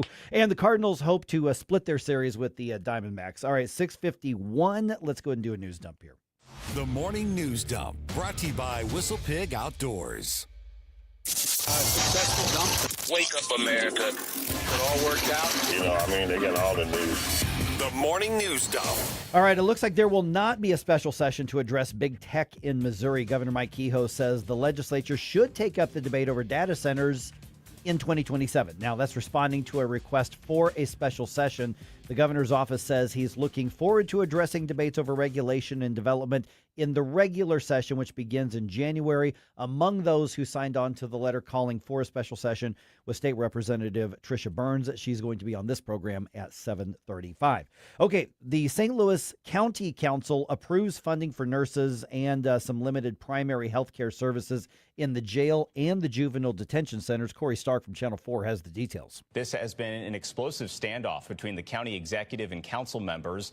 Now that the funding has been secured, nurses will be retained, continuing primary care in the jail and preventing patients from being sent to area hospitals. Okay, the $3 million funding plan was delayed earlier this week when council members had questions about the details of the spending. Really, it was routine stuff. It wasn't even like they were saying, hey, we might have something scandalous here. No, they just wanted to know where all the dollars were going to go and how it was going to work. The council chambers were cleared out on Tuesday when conflicts between activists in the audience and the council, and then conflicts between Executive Sam Page and some council members became very heated. Mm-hmm. A little spicy. It was chippy. spicy. It was they turned up the dumb. I did enjoy listening to that. I know. Fracas. We'll do it again here. And bonus points for saying fracas. That is an underrated word. We should use fracas more often. We should. So, yeah, Sam Page is like, hey, how dumb does this one go? And Sam Page is like, my dumb goes to 11. All right. On Tuesday, a California federal judge blocked Immigration and Customs Enforcement from arresting non-citizens, a.k.a. aliens, at courthouses, writing that the Justice Department and ICE didn't give sound reasoning for that policy. Senator Josh Hawley was on the Ingram Angle on Fox, and he obviously has some issue with that ruling. I read it. This is not a judicial opinion. This is a left-wing screed claiming the authority of law. Department of Homeland Security calls the order judicial activism. The plaintiff's attorney says it's tremendously significant and accusing the Trump administration of turning immigration courts into hunting grounds. If you're federal law enforcement and your job is to find illegal aliens, don't you kind of go where you know they're going to be? You can't go the one place where they're going to be. Where they know they're going to be. Right. Well, and it wasn't even a decision that you can't. It was you didn't explain why you were going to do that in a way that I thought was sufficient. Yeah, because so therefore, the ruling, was it about legal or illegal, or I just don't like your reasoning? it was the latter, because it was you keep hearing about the APA. It's the Administrative Procedure Act. That is the statute under which a lot of these actions are being challenged, and it has to do with whether an agency has properly backed up its reasoning for changing a regulation or implementing a certain policy. So that gives the judges basically subjective, control over this and go, I don't think your reasoning was good enough here. That doesn't feel right. Yes. And that's what we're seeing happen. Yeah. All right. The Small Business Administration recently launching the SBA Small Business Pledge.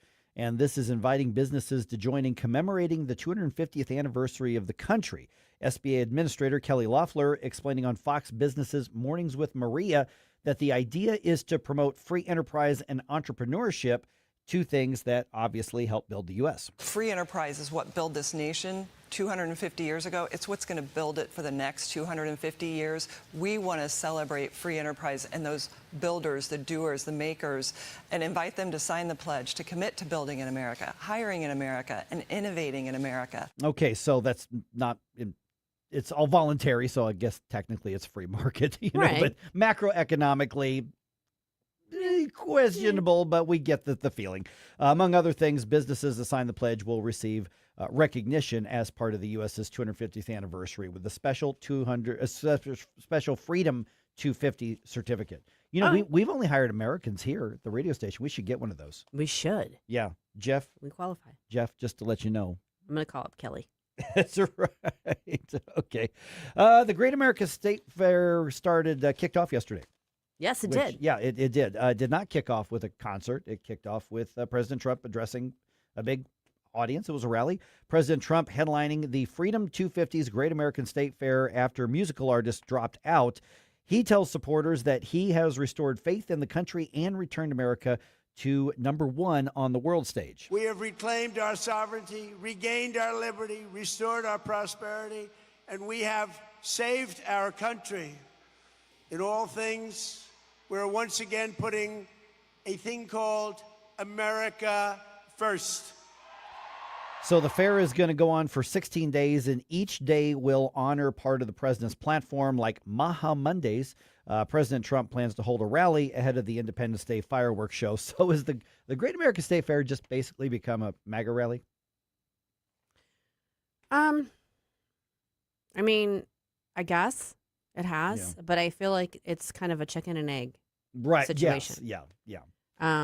Because for all the people out there who are turning their little noses up at it and going about it, well, you know what? This is about celebrating our country, but people couldn't be part of it because, Trump. So screw you guys. Thanks a lot, Martina McBride. Screw you guys. Set off your fireworks. It's all Martina McBride's fault. Right. All right. The Cardinals announced that Bill DeWitt III has been promoted to CEO, succeeding his father, Bill DeWitt Jr., who remains chairman and principal owner of the team. And we are going to chat with our friends from KMOV Sports about that because that's actually pretty significant because there was an effort for somebody outside the DeWitt family to buy that team. Yeah. The Cardinals lose to the Diamondbacks Wednesday night. Final score at Busch Stadium was 9-4. Final game of that series is tonight. Diamondbacks are ahead 2-1. Michael McGreevy getting the start for the Redbirds for this one.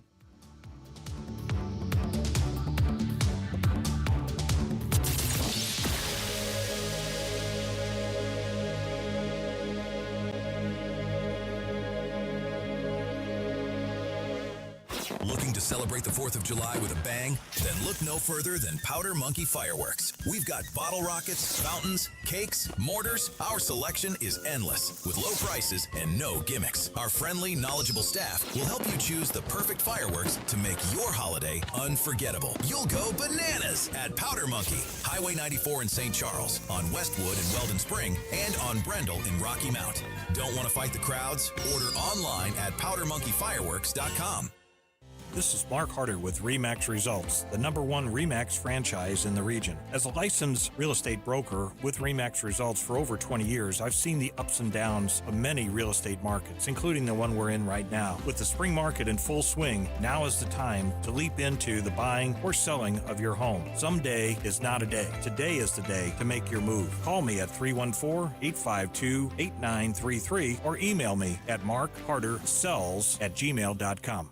The Laborers International Union of North America, Local 110, was formed in 1933 and from the beginning has strived for progress and the well-being of others. The laborers of Local 110 are hardworking men and women who take pride in their great work. They are the fastest growing union of construction workers and one of the most effective unions representing plants and quarries. Laborers Local 110 has the best medical benefits, pension, education, and heavy construction training in the market. Visit lu110.com and start your future today. Hey, this is Chris Arps. If you enjoy a good cigar like I do, check out Dorset Cigar at 11396 Dorset Road in Maryland Heights. They'll help you find the perfect smoke, and they have a fantastic premium selection. Mention promo code NewsTalkSTL for 7% off. Visit DorsetCigar.com. The news and talk. What is this all about? It's very simple. Iran can never have a nuclear weapon. That matters to St. Louis. The final details for a possible agreement between the United States and Iran are still being discussed. This is 101.9 and 94.1 News Talk STL. KLGY HD3 Clayton, K270BW Bellefontaine, KNBS Bowling Green. This is News Talk STL at 101.9, 94.1, and always streaming at NewsTalkSTL.com. Breaking news this hour from Town Hall. I'm Rich Thomason. President Trump says the U.S. stands ready to help Venezuela as it deals with a devastating natural disaster. It's killed at least 164 people, almost 1,000 injured. Powerful back-to-back earthquakes struck Venezuela on Wednesday evening. The 7.2 and 7.5 magnitude earthquakes collapsed buildings and sent panicked residents into the streets as communities across the South American country sustained damage. Buildings were evacuated in cities and areas were impacted as far as Brazil's Amazon, about 1,000 miles from Venezuela's capital. Acting President Delcy Rodriguez declared a state of emergency. The earthquakes, among the strongest to strike Venezuela in more than a century, occurred shortly after 6 p.m. local time. I'm Karen Shaman. And less powerful quakes have rattled parts of Northern California and Japan. Just as President Trump predicted, oil prices are coming down now that the Iran war seems on its way to being resolved. But the president's upset that gas prices, also on the decline, remain stubbornly high, suggesting that big oil could be to blame. So it's ExxonMobil, it's Chevron, it's Shell, it's BP, it's a lot of them.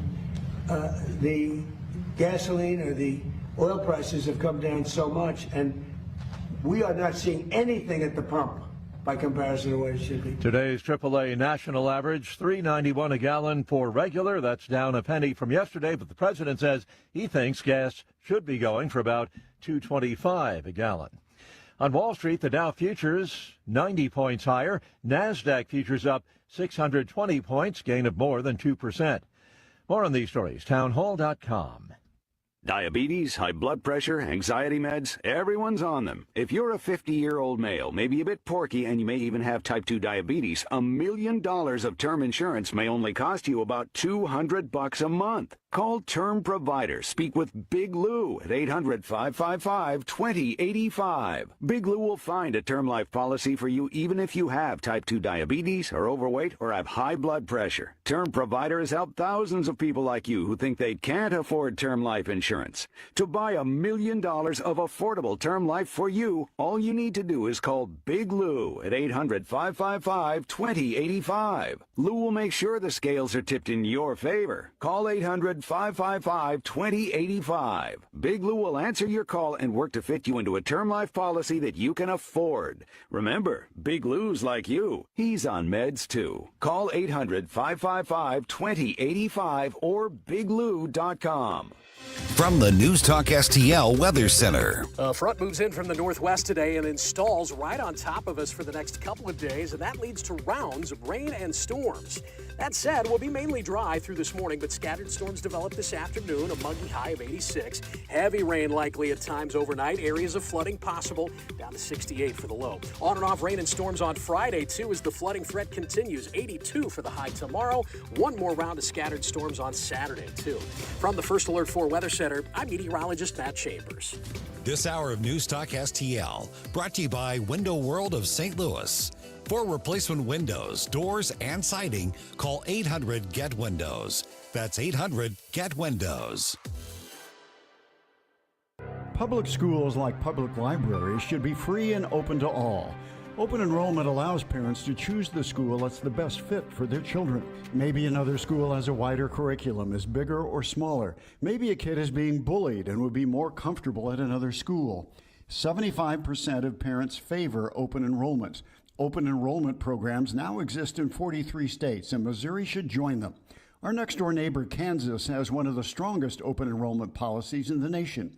Kansas parents are trusted with choices and options, while Missouri parents must move out of their home to change public schools. And it's a trend. Nationwide, the percentage of students going to their chosen public school has steadily increased. Assigning kids to schools based on their zip code is the old way. Open enrollment is a better way. Learn more at showmeinstitute.org. The Show Me Minute has been brought to you by Show Me Institute and Show Me Opportunity. Mike Ferguson. I'm a stud. I'm ballsy. I don't take no from anyone. Susie Moore. I disagree on his assessment of the situation. Get up, can't you hear the alarm? Get up, St. Louis. So it's time to get out of bed. Pour yourself the greatest cup of Kofifi the world has ever seen. Rise up with one voice, drain the swamp, and take back our country. Today's the day we're going to do it, and it's time to do it right now, believe me. Mike Ferguson in the morning on News Talk STL. Okay, so the Cardinals are going to remain a family business. Yay! At its heart. Okay. You know, which is a little unusual in pro sports at that major league level. Not unheard of by any means, but they had an announcement yesterday, and when they put out sort of that notice to all the media, it's like Cardinals are going to make an announcement regarding, you know, leadership and ownership of the team. And so we're like, well, this could be nothing. It could be a big deal. There have been, you know, statements by somebody else, a billionaire who wanted to buy the team and all of that sort of thing. So the end result was kind of what was expected in the status quo, but I think that answers some bigger questions about what the next era of the St. Louis Cardinals is going to be. We're now joined by Jacob Cersosimo from our friends at KMOV. Jacob, don't even come close to getting that right. I am so sorry. I read names. I don't say them out loud that often. I hope I did not butcher your last name just now. No, you're good. It is Cersosimo. You're right. Yes. Jerome was giving me like, okay, here's how we do this. So make sure you get it right. Okay, so Bill DeWitt III going to be the new CEO of the Cardinals. And I think a lot of people were saying, well, wait a minute, wasn't he already the CEO of the Cardinals? Well, his father, Bill DeWitt Jr., is basically going to remain a part of the leadership team. But essentially what they just announced yesterday was this team is going to stay in the hands of the DeWitt family here in St. Louis. Obviously you know the nooks and crannies of this more than anything else, but how much of this isn't just about what the business cards are going to say, what the titles are going to say, versus what's the message to the St. Louis community and the fan base? Yeah, it's interesting. When we had the press conference yesterday, someone asked Bill DeWitt Jr., who is still chairman and was CEO since 1996, says, how is your day-to-day going to change? And he essentially said, well, nothing's changing, really. It's just I'm going to be available 24/7 if they need me, and I'll still be here to add my 2 cents, because he's still the chairman and the principal owner. The biggest piece of the pie here for me is Bill DeWitt III is taking over more responsibility. And is this the beginning of kind of a transfer of power? Because, at some point they're going to have to go that direction if it's going to stay in the DeWitt family. But it's really Bill DeWitt III taking over the baseball side of operations and becoming more in charge of the baseball side. Now, you're right. A lot of it is just putting different names on or putting a different title on your business card. And I asked him, what if Cardinals Nation is watching today? This is what I asked Bill DeWitt III yesterday. I said, if they're watching and they're listening and they kind of hear that nothing really is changing from their perspective, am I correct in that assessment? What is changing? And he said, it's more internal, that roles are being clarified for people internally, who they report to, who helps make decisions, where people are going to be. And a big part of this was the promotion of Anouk Karunaratne, who has been with the team since 2024. He was the VP of business. Now he's taking over president of business operations, which is what Bill DeWitt III was. And now Bill DeWitt III is really taking a bigger responsibility when it comes to the baseball side of things. He knows the business side of things. Now he's taking over the business side of things. But don't get it wrong here. Bill DeWitt Jr. is still going to be involved, and he's going to be involved in not only decisions that are happening on the business and baseball side, but really decisions that are made for the Cardinals in total. Good morning, Jacob. This is Susie Moore. I feel like this is one of those decisions where, from the outside looking in, we're not going to necessarily see or perceive a whole lot of difference in terms of how the team is run and what we're seeing. But I feel like it's one of those that would have landed differently with the fans if the Cardinals were not having a strong season this year. Though thus far, they have been playing, I think, beyond people's expectations. And so it's been, there's a lot more of a warm feeling about how the team is going and how its ownership is looking at things. Do you get the sense that, that plays a role when they're making these decisions, how the overall success of the team is being measured by the fans? Yes and no.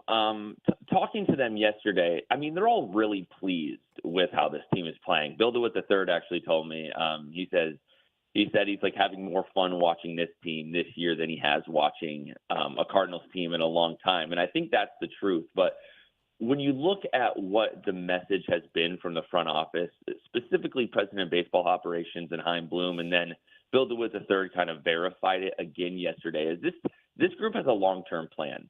They're excited about how this team is playing this year. There's no ifs, ands, or buts about it.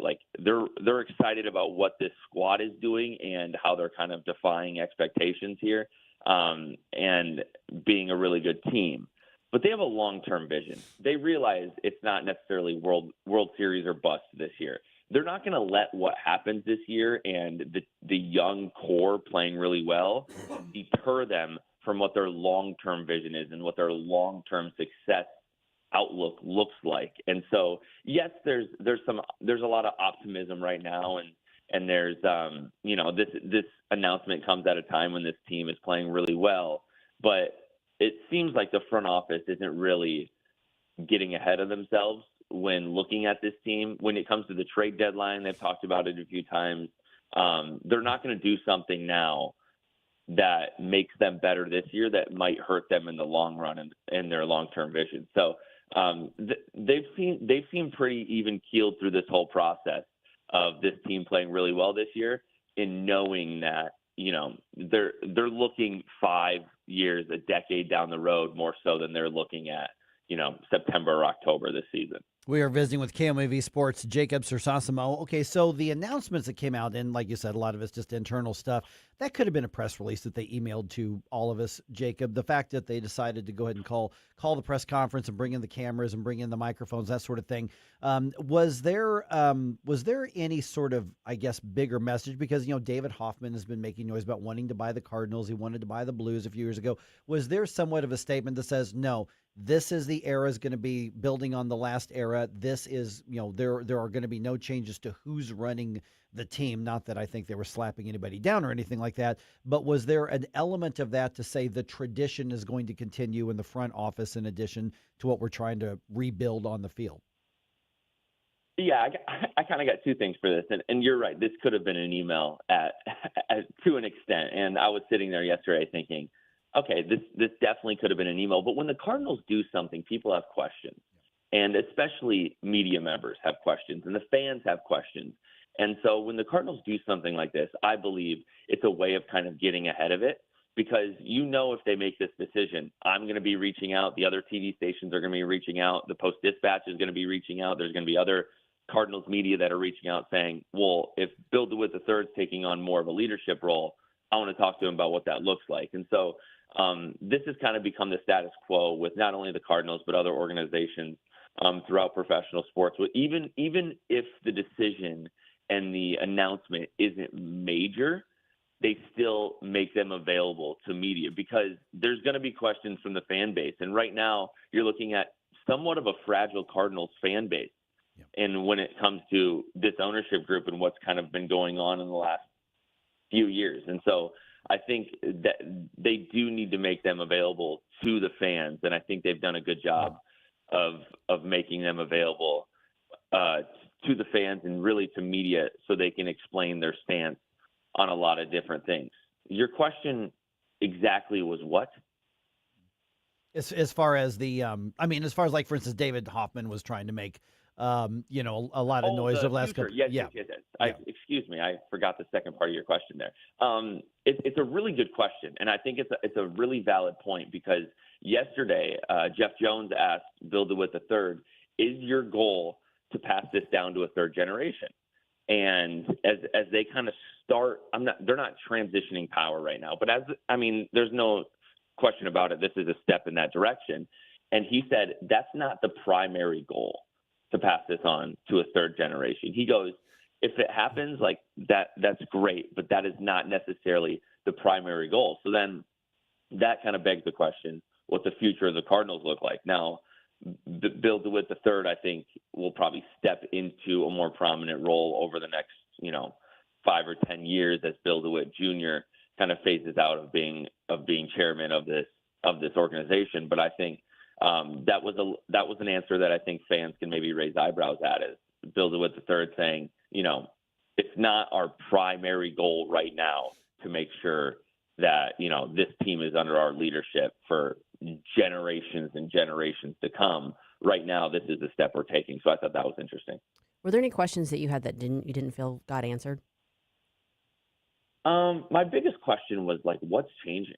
Yeah. And kind of throughout the press conference, I kept wondering, like, Bill DeWitt Jr. said nothing really is changing. And so we got Bill DeWitt III kind of on a side interview afterwards, and that was my biggest question. And he answered it. He said, from a Cardinals Nation point of view, I understand that you may not believe that a lot is changing, but internally this is an important move that we need to make. So I think we live in a day and age where announcements get made and people are wondering, how's this affecting me right now? What's going on right now with this team? And we can be prisoners of the moment at times. But I think this is definitely a long-term vision press conference and decision and organizational leadership announcement. And that is kind of the vibe that I got yesterday, was this is definitely for the longevity of the Cardinals. And Bill DeWitt III was clear. He's like, I still have things to learn on the baseball side of things.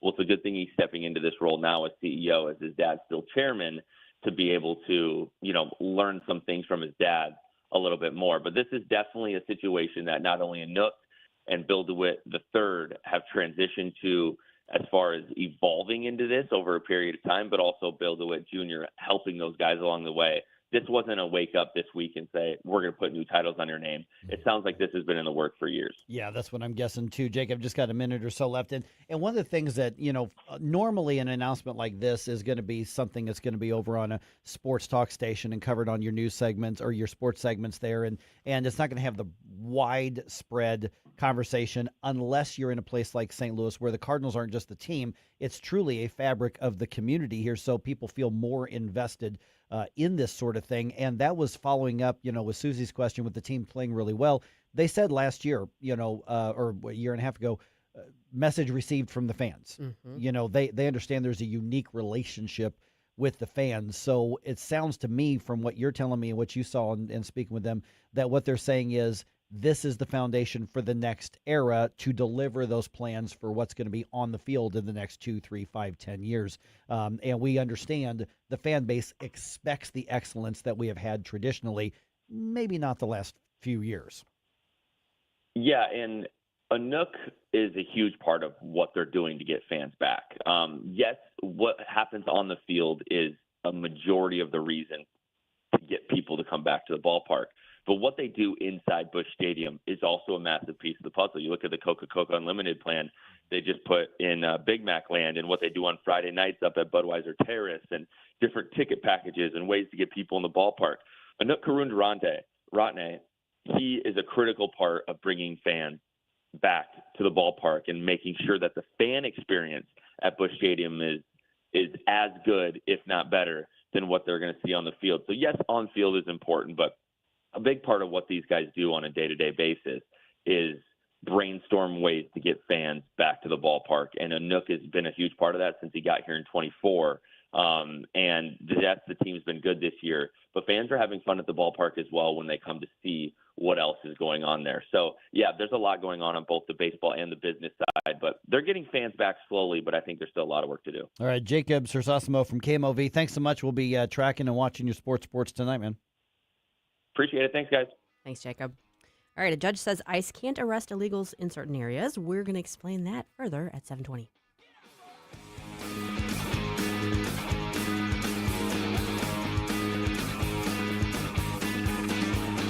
Don't try to make me stop. No inspiration. You have a soul so dark it is no more. And all at once depart. No destination. Making cold my heart to fight your war. Mike Ferguson in the morning. Everybody wants me to dance. Could you imagine FDR dancing? On News Talk STL. Columbo and Company. President Trump has put the Save America Act back at the top of his priority list, ruffling some feathers in D.C. We'll discuss it Thursday, plus Virginia Cruda from the Daily Wire and Dr. Randy Tobler. Live and local, weekdays at 2 on News Talk STL. This is Kurt Barr, Director of Elections for St. Charles County, reminding you that your vote counts. If you have limited mobility, St. Charles County offers accessible curbside voting at the Election Authority office at 397 Turner Boulevard in St. Peters. Park in the designated spot, call the number posted on the sign, and a bipartisan team will come to you. Access to the ballot should never depend on whether you can access a building or stand in line. For official election information, visit sccmo.org/elections. This year, America turns 250, and News Talk STL is celebrating our nation's semi-quincentennial all year long. News Talk STL, #1 for live and local Soros-free talk, with proud supporters of our 250th birthday celebration. Trolley Stop Bakery, DG Firearms, and The Yard Guy. 250 years strong, and we're just getting started. 101.9 and 94.1 News Talk STL. The Herzog Foundation is the vision of its founder, Stanley Herzog, and it exists to promote quality Christ-centered K-12 education nationwide. Hi, this is Chris Stegall with the Herzog Foundation. We offer a wide variety of resources relevant to today's families, including a free online publication called The Lion. The lion is one of God's most majestic creatures, symbolizing strength and courage. Named for its attributes, the Lion publication carries articles covering a wide range of topics facing American families and culture, especially related to the education of children. The Lion can be found online at readlion.com. That's READ Lion.com. Sign up for The Lion at readlion.com and find dozens of must-read articles published every day. Visit readlion.com and subscribe for the weekly and daily digests so you never miss an article. readlion.com. That's readlion.com. This app is absolutely fantastic. Yes, I listen on my phone. If you have a phone, You have a radio. It is awesome. Download the all-new News Talk STL app. and listen anytime, Anywhere.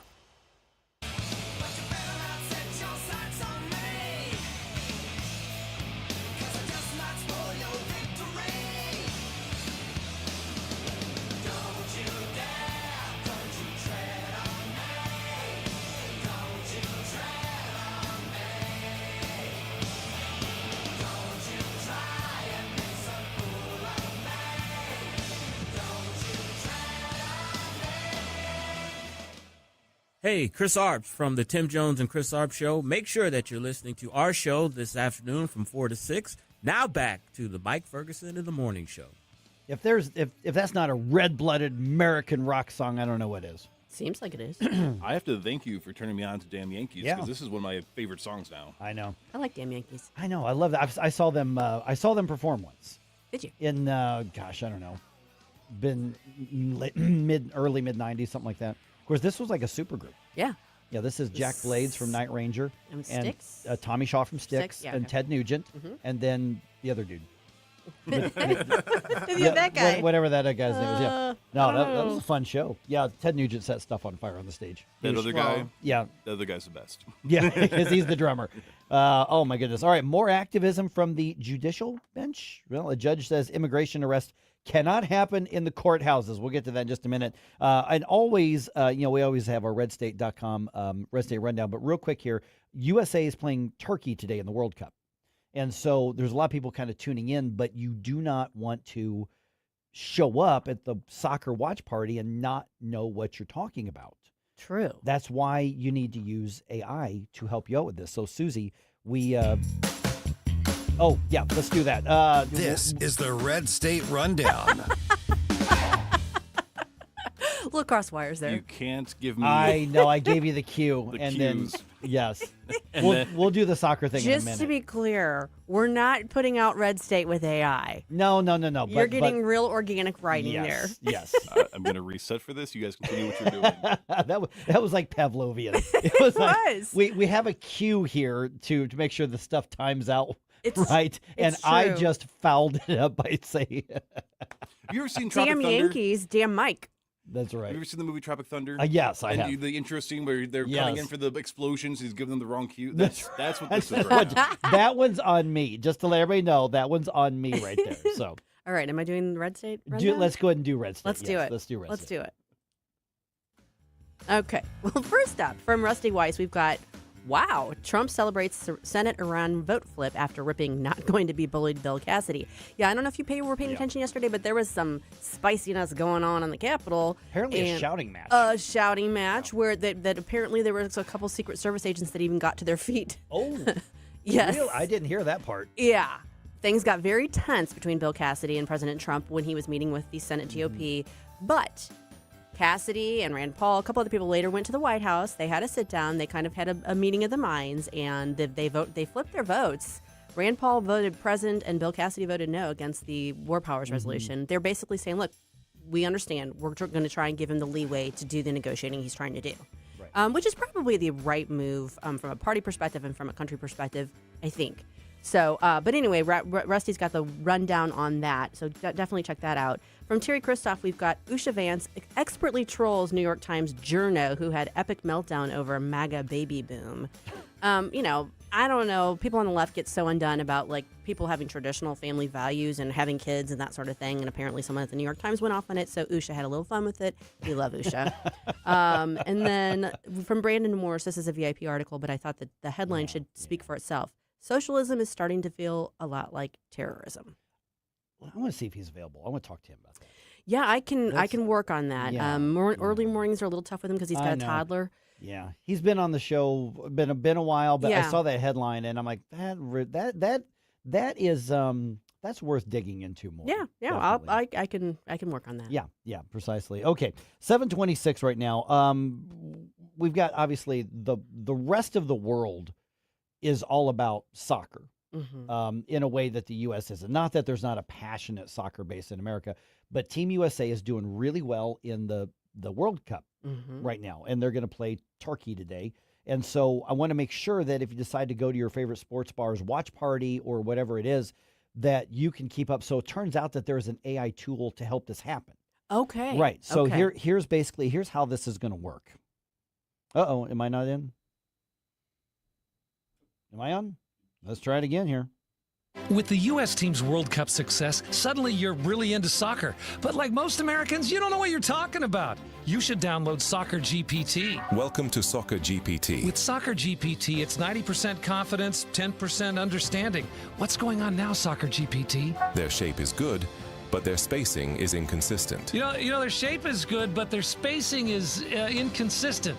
Okay, what else? Their delivery on set pieces has been excellent. They're just not getting enough bodies in the box. The set pieces are great, but they got to get more bodies in the box. Wow, you really know your soccer, Donnie. And you'll never miss a shot with Soccer GPT's Alexi Lawless feature. My AYSO coach, when I was 9, knew more than Alexi Lawless. My AYSO coach knew more than Alexi Lawless. Boy, Donnie, your Alexi Lawless comments are on point. Thanks, Soccer GPT. Soccer GPT, turning casual fans into insufferable experts since yesterday. We need data centers.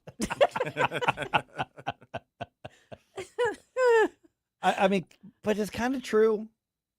Oh, it's true. So true. I can't even begin to tell you how true it is.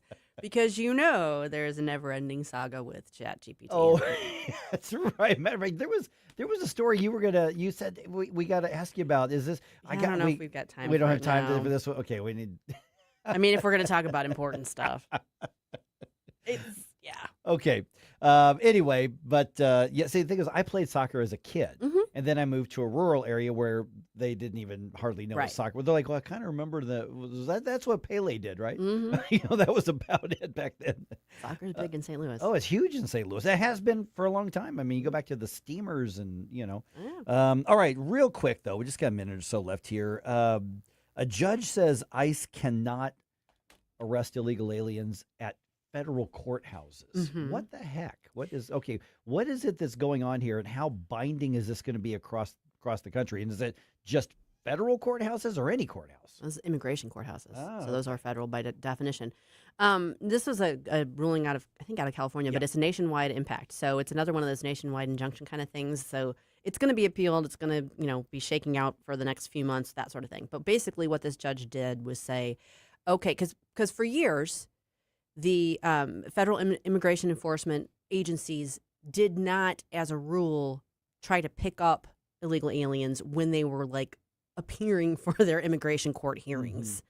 I guess the idea being we don't want to discourage people from actually showing up and appearing for these hearings. And if there's a question about whether they're here legally or not, they're trying to get it sorted out. We don't want to be standing at the door saying we're going to arrest you now and detain you. So that was their policy.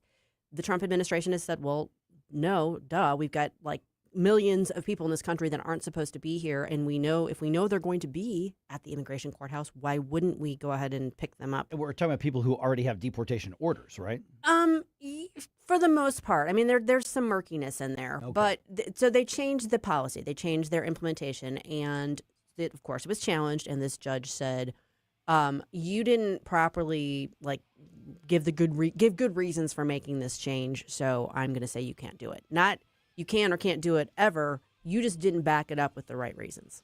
Is there anything in this ruling that would stop them from saying, "Oh, there's George, the illegal, huh? Okay, he's in a red Impala.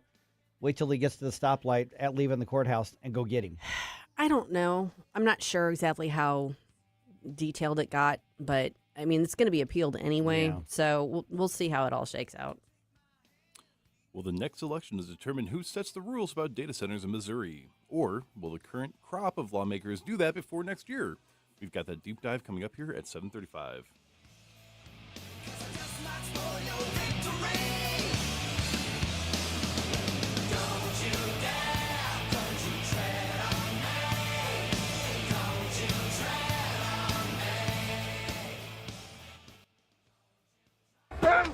the signal.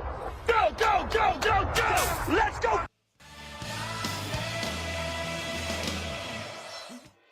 From the News Talk STL Weather Center. A front moves in from the northwest today and installs right on top of us for the next couple of days, and that leads to rounds of rain and storms. That said, we'll be mainly dry through this morning, but scattered storms develop this afternoon, a muggy high of 86. Heavy rain likely at times overnight. Areas of flooding possible, down to 68 for the low. On and off rain and storms on Friday, too, as the flooding threat continues. 82 for the high tomorrow. One more round of scattered storms on Saturday, too. From the First Alert 4 Weather Center, I'm meteorologist Matt Chambers. John Beal knows it right after a hailstorm. New roofing companies start popping up everywhere. But the Small Business Administration reports 96% of them go out of business within the first 5 years. So how good is that warranty? John Beal started in the roofing business helping his granddad and his dad. Always offering the best roof, best price, best guarantee. John Beal Roofing, not some fly-by-the-night operation. Call my friend John, 1-800-NEW-ROOF, 1-800-NEW-ROOF. Larry Connor's Commentary, brought to you by Vincent's Jewelers, offering a wide selection of jewelry, including lab-grown diamonds, affordable earrings, bracelets, necklaces, and rings, up to 75% off their natural counterparts. Visit VincentsJewelers.com. This is Larry Connor's Commentary on News Talk STL. With the recent New York City congressional elections, Congress is going to be filled with dirt bags. You heard me, dirt bags. Not my claim, but I agree with it. They were made by Democrat Senator from Pennsylvania, Fetterman. He calls the progressive candidates who won dirt bags. Endorsed by Mayor Mondami, they clearly identify as Democratic Socialist. Fetterman said the people they're running out of office are good traditional kinds of Democrats you would expect in New York City. These are not traditional Democrats. Senator Fetterman said, "This is the dancing days of the dirtbag left. These candidates are outrageous, wanting to abolish ICE, police, the border." Recently, Fetterman accused these candidates of being the pro-Hamas wing of Democrats. Democrat Senator Cory Booker was asked, "What do you think of Senator Fetterman calling fellow Democrats dirtbags?" He just laughed and said, "If you want to heal the country, you can't be picking fights," adding, "The Democrat Party is a big tent party." So that suggests Booker is willing to accept dirtbags, Hamas sympathizers, anyone who can take over Congress and the White House and win it back from Trump. Get more Larry Connors on Larry Connors USA. Tonight at 6 on News Talk STL.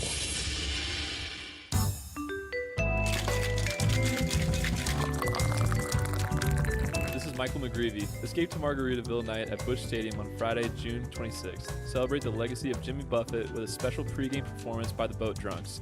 With a special theme ticket, you'll receive a Margaritaville-inspired Cardinals cap. Plus, a portion of each ticket benefits Singing for Change.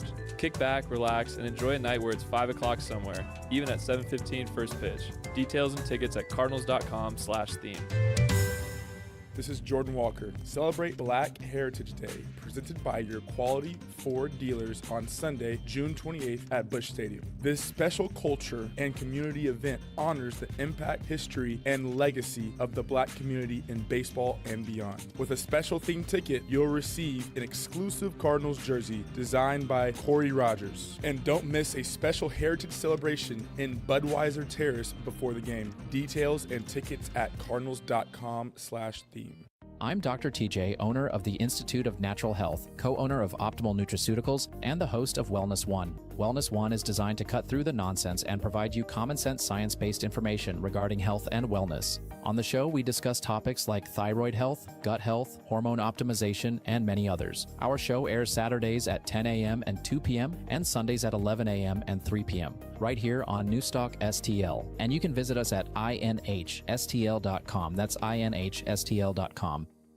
Hey, when pests invade your home, you need someone you can trust. It's Jamie Allman here, and at Buckingham Pest Control, they're not just your exterminators. They're your neighbors and friends. A locally owned family business and St. Louis Magazine A-List award winner, providing affordable, quality pest control. Plus, they offer energy-efficient TAP attic insulation, the only insulation that controls pests. BuckinghamPestControl.com. That's BuckinghamPestControl.com.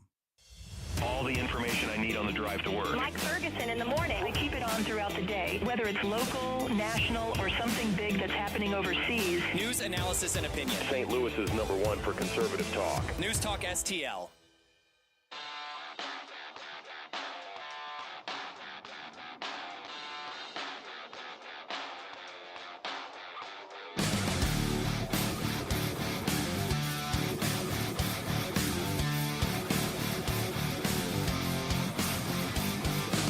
This is Kirk Hilsinger, chairman of the St. Louis City Republican Party. Connect with us at stl-gop.com.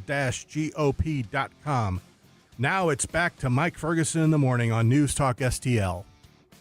All right, so we talked a little bit about this yesterday. Some state lawmakers in Missouri looking at what role that they have, or maybe what role they should have when it comes to data centers and the development and the regulation and the utility usage and the land usage and all of those things. So the ball is rolling on debating that question. And I don't know, maybe finding an answer, but we do have the answer to one question, which is, when will that discussion happen? And it's not going to happen right away. We're now joined by State Representative Tricia Byrnes. And Tricia, we were talking yesterday about you were among those who signed on to a letter asking for a special session to deal with data centers and the development in particular. The governor responded by essentially saying, we're looking forward to talking about this in the next regular session. So the questions then come down to, first and foremost, what should the state government's role be when it comes to the development and regulation of these things versus local autonomy on making those decisions? And why did you feel that there was an impetus to say we've got to do this now as opposed to waiting until January? Because right now, this to me seems very planned, right? We were in session. We'd hear a little bit about data centers. But at that point, I think most of Missouri's understanding of a data center was something that we pictured maybe like MasterCard, right, which went through planning and zoning in O'Fallon and had a ton of specifications and design details and had to go through planning and zoning and, a county council. And then, like, for myself, I picture a data center back in the late 90s, the bottom of our corporation. You'd walk by, see it. That's where the tech guys would go in and out, something went wrong. So I think people would picture, like, we've had these for a long time. And then when we'd hear stuff about noise or water usage, there was a lot of people that have saw documentaries in the past about Bitcoin farms. And they're like, no, I'm being told those are two different things, right? So that was some of this learning that was coming on. And then all of a sudden session ends and we learn that these are hyperscale data centers, something that we'd never seen before. Really the largest and complex development proposals in American history. And what's interesting is they're going to farmland, right? So you have these 900-acre facilities and they're taking farmland out. But when they're doing that, it's mostly targeting areas that don't have planning and zoning. So the other thing that they're doing is they have these NDAs, utility commitments. It's significant land use changes because you're going from ag to industrial, right? And so somebody next door to that is an abrupt change without a lot of oversight. So that's what I think is really troubling about this, is how different it is from our expectations. And then it's being rushed through what seems like as fast as possible to get these agreements on these sites. So for instance, we had a ribbon cutting of Google, and now we just had essentially the official announcement of Amazon. There's 3 more under contract that I know of in that stretch of Highway 70. Now, I don't know if it's going to pan out, but I understand 3 more farms are under contract with data centers. That's what is alarming, is how many are going into such a small area, essentially, when you look at across Missouri. Now, I know they're going on all across Missouri. These are just the ones I know of down 70. Good morning, Tricia. This is Susie Moore. Since there isn't going to be a special session, obviously, things are moving fast. But given that there isn't going to be one at this point, is there something that the legislature that you and other legislators can do in this sort of off off season, if you will, to prepare to be able to tackle this during the next regular session? The only lever that I was able to pull, and it still required leadership, right? I am the chair of Intergovernmental Affairs, and I asked for Speaker John Patterson to allow me to convene a meeting at veto session.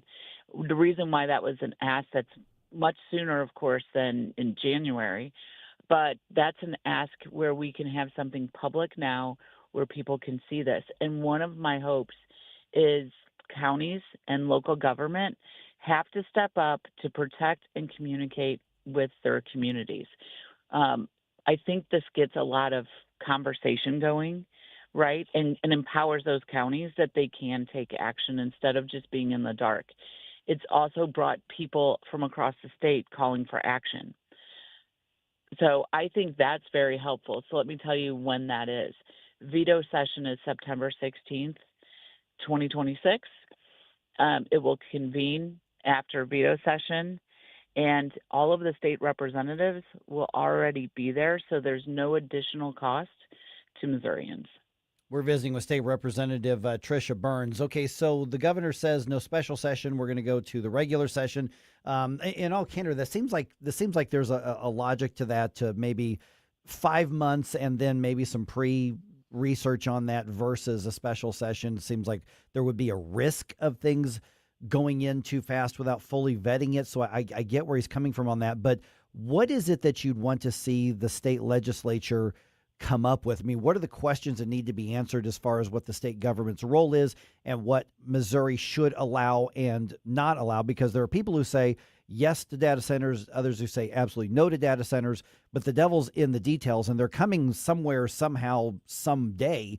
So how does the state carve out its proper lane in this from, either from a regulatory perspective or consumer perspective or whatever the state decides it's going to be? Okay, so that was a lot of questions. A lot of questions, yes, that's fair. And and then the number one piece of this is we do have to, in my mind, we're going to have to find some balance between protecting the landowner's rights to sell. That I understand.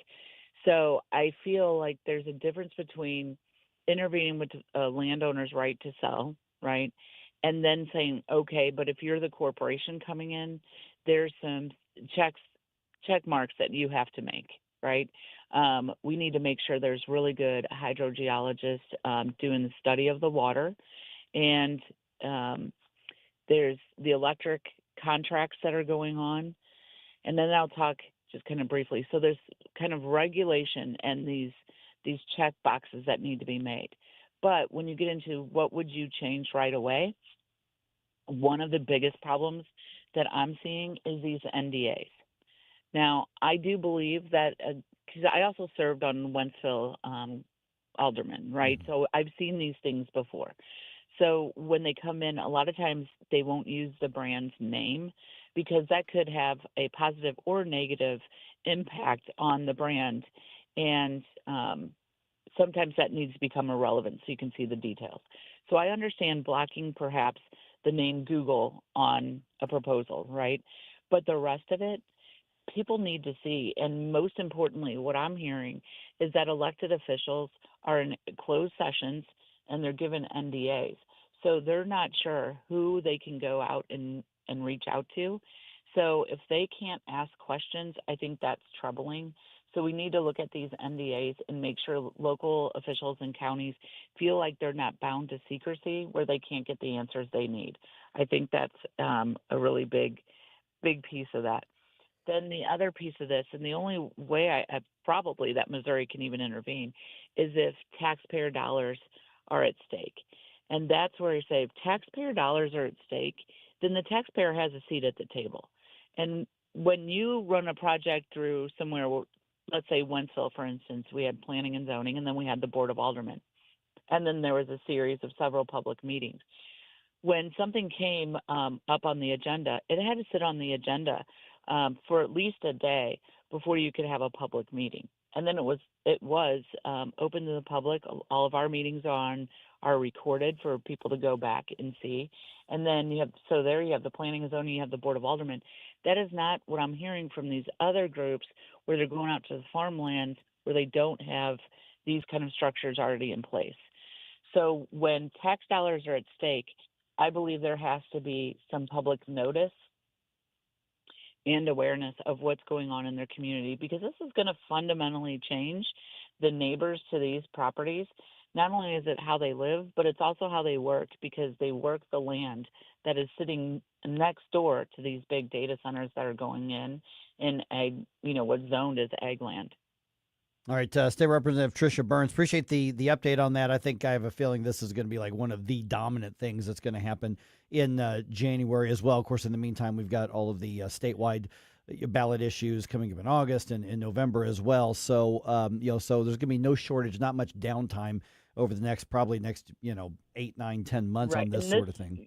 Sure, and it's difficult too, because we really have to balance the rights, property rights. We have to balance economic development, workers. There's a lot going on here on these things. Like I said, unprecedented economic development. All right, Tricia, we'll talk to you again soon. Thanks so much. Thank you. Bye-bye. Thank you. All right, should it have been a controversy at all? We'll fill you in on what happened after that verbal brawl between Sam Page and the county council this week.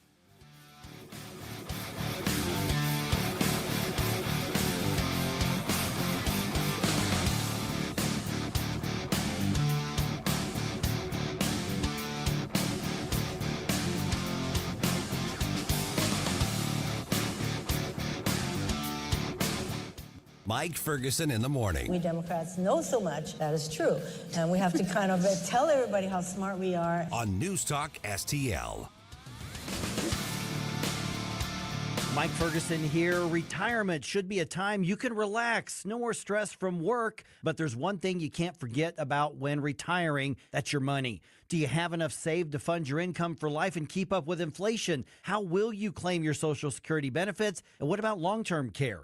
The ClearPath Wealth Management Group at Stifel is here to help answer all of these questions. You can hear their latest views on the markets and investing during On the Money, hosted by Stifel financial advisors Bob Stockdale and Eric Robert, every Saturday morning at 9, right here on News Talk STL. They can help you get organized, guide you through critical retirement decisions, and create an investment portfolio designed around your needs. To schedule your free retirement plan consultation, go to clearpathinvesting.com. That's clearpathinvesting.com, or call 636-695-2650, 636-695-2650. Stifel Nicholas and Company Incorporated, member SIPC and NYSE. It's a brand new show on News Talk STL, JC's Sunday Showgram. Why did the Today Show's Brian Gumbel get yanked off a St. Louis golf course this week in 1985? Then it's back to Collinsville and the ketchup bottle in 2000 when native Michael Stipe of REM got a little mixed up. Also, we fly over Busch Stadium with a banner that says, JC says the Mets are pound scum this week in 1987. All brought to you by the Weber Automotive Group. Sunday morning, 7 to 9. Then podcast each Monday on NewsTalkSTL.com. Hi, I'm Jen Wallner. And I'm Rodney Wallner with the Wallner Home Selling Team at Berkshire Hathaway. Hey, Rodney, how do you sell your home for top dollar? That's easy. Call the Wallner Home Selling Team at 314-810-SOLD. What if I want a flexible commission rate? Call the Wallner Home Selling Team at 314-810-SOLD. When's the best time to sell your home? Right now. Call the Wallner Home Selling Team at 314-810-SOLD. For all your real estate needs, call the Wallner Home Selling Team at 314-810-SOLD. That's 314-810-SOLD.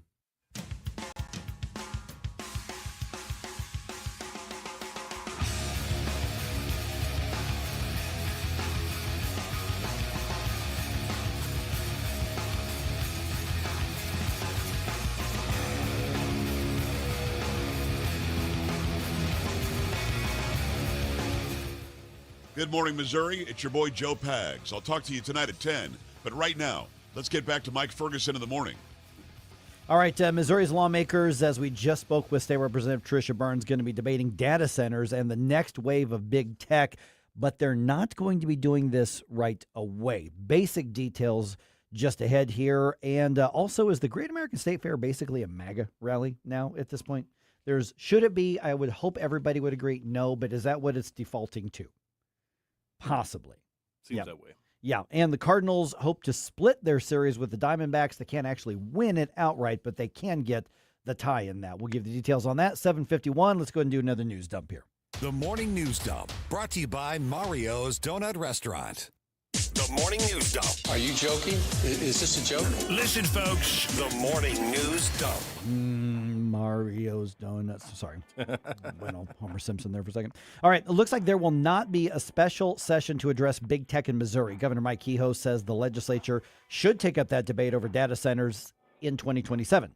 Responding to a request for a special session, the governor's office says he's looking forward to addressing debates over things like regulation and development in that regular session, which begins in January.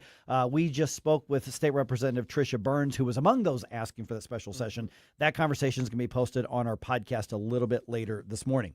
St. Louis County Council approves funding for nurses and some limited primary health care services in the jail and in the juvenile detention center. That's after that verbal brawl basically broke out earlier this week in the county council chambers. Corey Stark from KMOV has the basic details. This has been an explosive standoff between the county executive and council members. Now that the funding has been secured, nurses will be retained, continuing primary care in the jail and preventing patients from being sent to area hospitals. The $3 million funding plan was delayed earlier this week when council members had questions about details of the spending.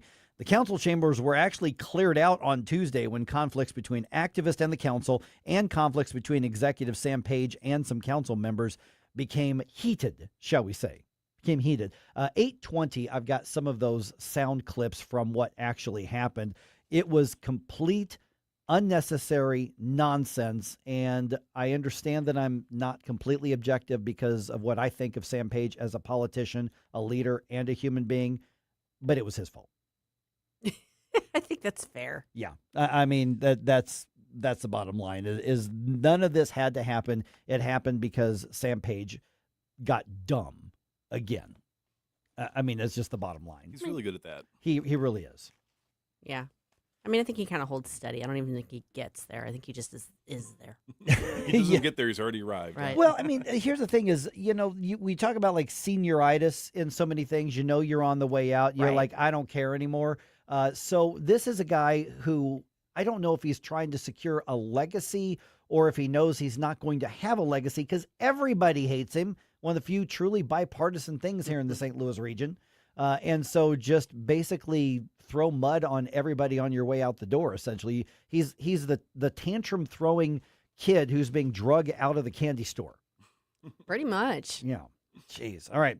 The Small Business Administration recently launching what they're calling the SBA Small Business Pledge, inviting businesses to join in commemorating the 250th anniversary of the country. SBA Administrator Kelly Loeffler explaining on Fox Business's Mornings with Maria that the idea is to promote free enterprise and entrepreneurship. Free enterprise is what built this nation 250 years ago. It's what's going to build it for the next 250 years. We want to celebrate free enterprise and those builders, the doers, the makers, and invite them to sign the pledge to commit to building in America, hiring in America, and innovating in America. Okay, not fully free market by definition, but I get the feeling as to what they're trying to do. Among other things, businesses that sign the pledge will get a recognition as part of the U.S. 250th anniversary and a special Freedom 250 certificate. Yay. There you go. You can frame it and hang it over the door. And you probably should. Yeah. You definitely probably should. All right, let's talk here. Speaking of America 250 here, President Trump headlining the Freedom 250 Great American State Fair after, obviously, a bunch of the musicians dropped out of this.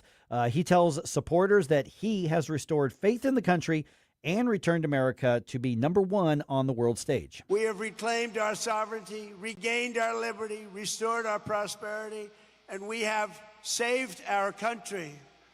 In all things, we're once again putting a thing called America first.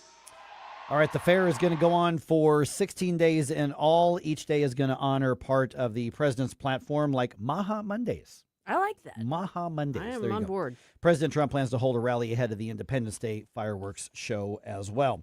Okay, this is an interesting one. DoorDash is making a change when it comes to their charitable donations programs. Michael Harrington has the story. The country's largest food delivery service says it will no longer use the Southern Poverty Law Center's criteria to decide where company charitable dollars will be spent.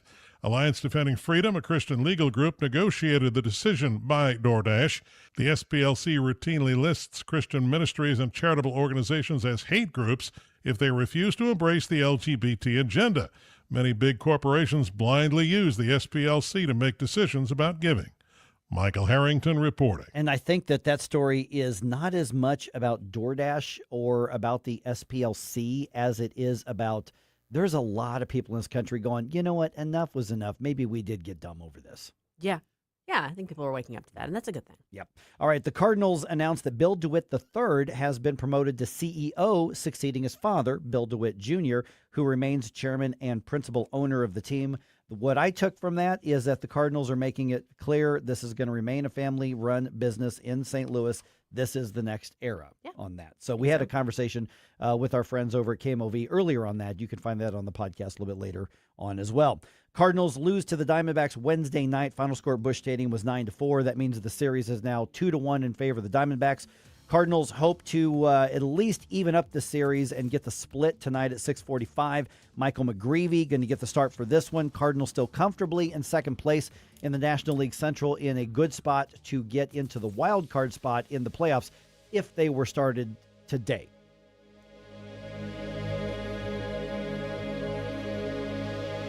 Hey, Jamie Ullman here for Window World. Did you know that Window World offers a lifetime warranty that covers all parts, glass breakage, and labor? They are one of the only 2 replacement windows with the Good Housekeeping seal of approval. Window World St. Louis has been owned and operated by a group of born and raised St. Louis residents for more than 23 years, and now Window World is offering 36 months same as cash financing with approved credit. Call them today, 800-GET-WINDOWS for a free in-home, no-pressure estimate. That's Window World at 800-GET-WINDOWS. Simply Health with Dr. Brian Deloney. Fix the frame, fire up the furnace. This week, I'll be connecting joint repair, fat-burning exercises, and supplements like creatine, magnesium, psyllium, B vitamins, and TMG. You're going to learn how better tissue health may help you move better, heal better, and support a stronger metabolism. Simply Health with Dr. Brian Deloney. Saturdays at noon on News Talk STL. To find out more about Simply Health Integrated Medical, log on to simplyhealthintegrated.com. Don't paint, don't vinyl, go Rhino Shield. Never paint your house again. Rhino Shield. Never paint again with Rhino Shield. Listen to what a couple of happy customers have to say. My family's business is over 10,000 square feet, and it did not have the curb appeal I wanted. Our building was really faded. You came out, you gave me all of these options that would fit my building. I don't want to have to paint my building again. 25 years is a long time to not have to worry about the outside maintenance of your building as far as paint. That's a no-brainer. That's why Rhino Shield worked for me. What a wonderful job they did. It's beautiful. They were very thoughtful, kind, considerate guys. Appreciate all the work that these 2 young men did. Call Rhino Shield, 877-25-RHINO, 877-25-RHINO, or 877-25rhino.com. See what we did there?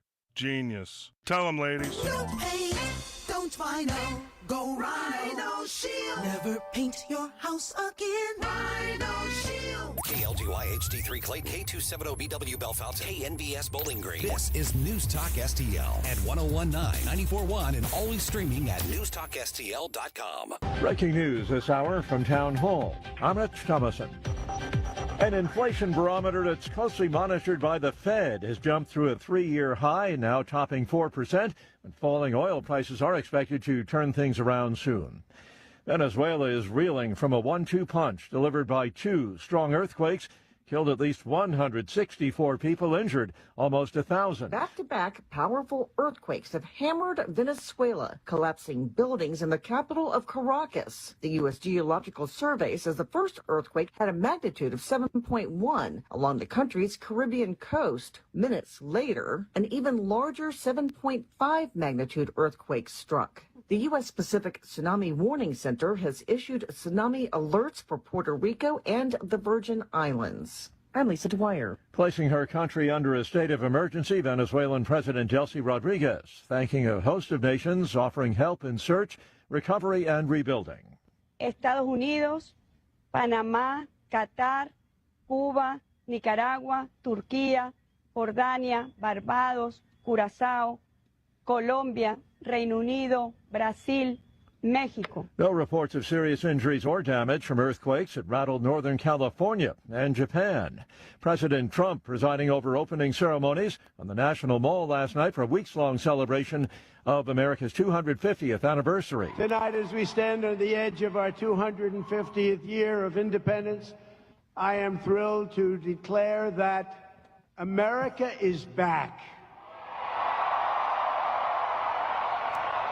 The Commerce Department reports the U.S. economy expanded at a solid 2.1% annual pace, January through March. And on Wall Street, Dow futures up 119 points. NASDAQ futures ahead 680. More on these stories, townhall.com. Hi, I'm Chuck McDowell, the timeshare cancellation guy and founder of Wesley Financial Group, and I want to set the record straight. I am not an attorney. I've never wanted to be an attorney, and the truth is I really don't even like attorneys. If I sound like an attorney, I'll apologize. But what I've learned in my 15 years in the timeshare cancellation business is you don't need to be an attorney to get folks out of their timeshare. After 15 years and over 50,000 cancellations, I can tell you with confidence, we know how to get you out of your timeshare. Call us today and we'll send you our timeshare exit guide absolutely free with all your options for cancellation. Attorneys, this was meant to be funny, so please don't sue me, especially my friend Kenneth from Black River Falls, Wisconsin. Call now for your free timeshare exit info kit.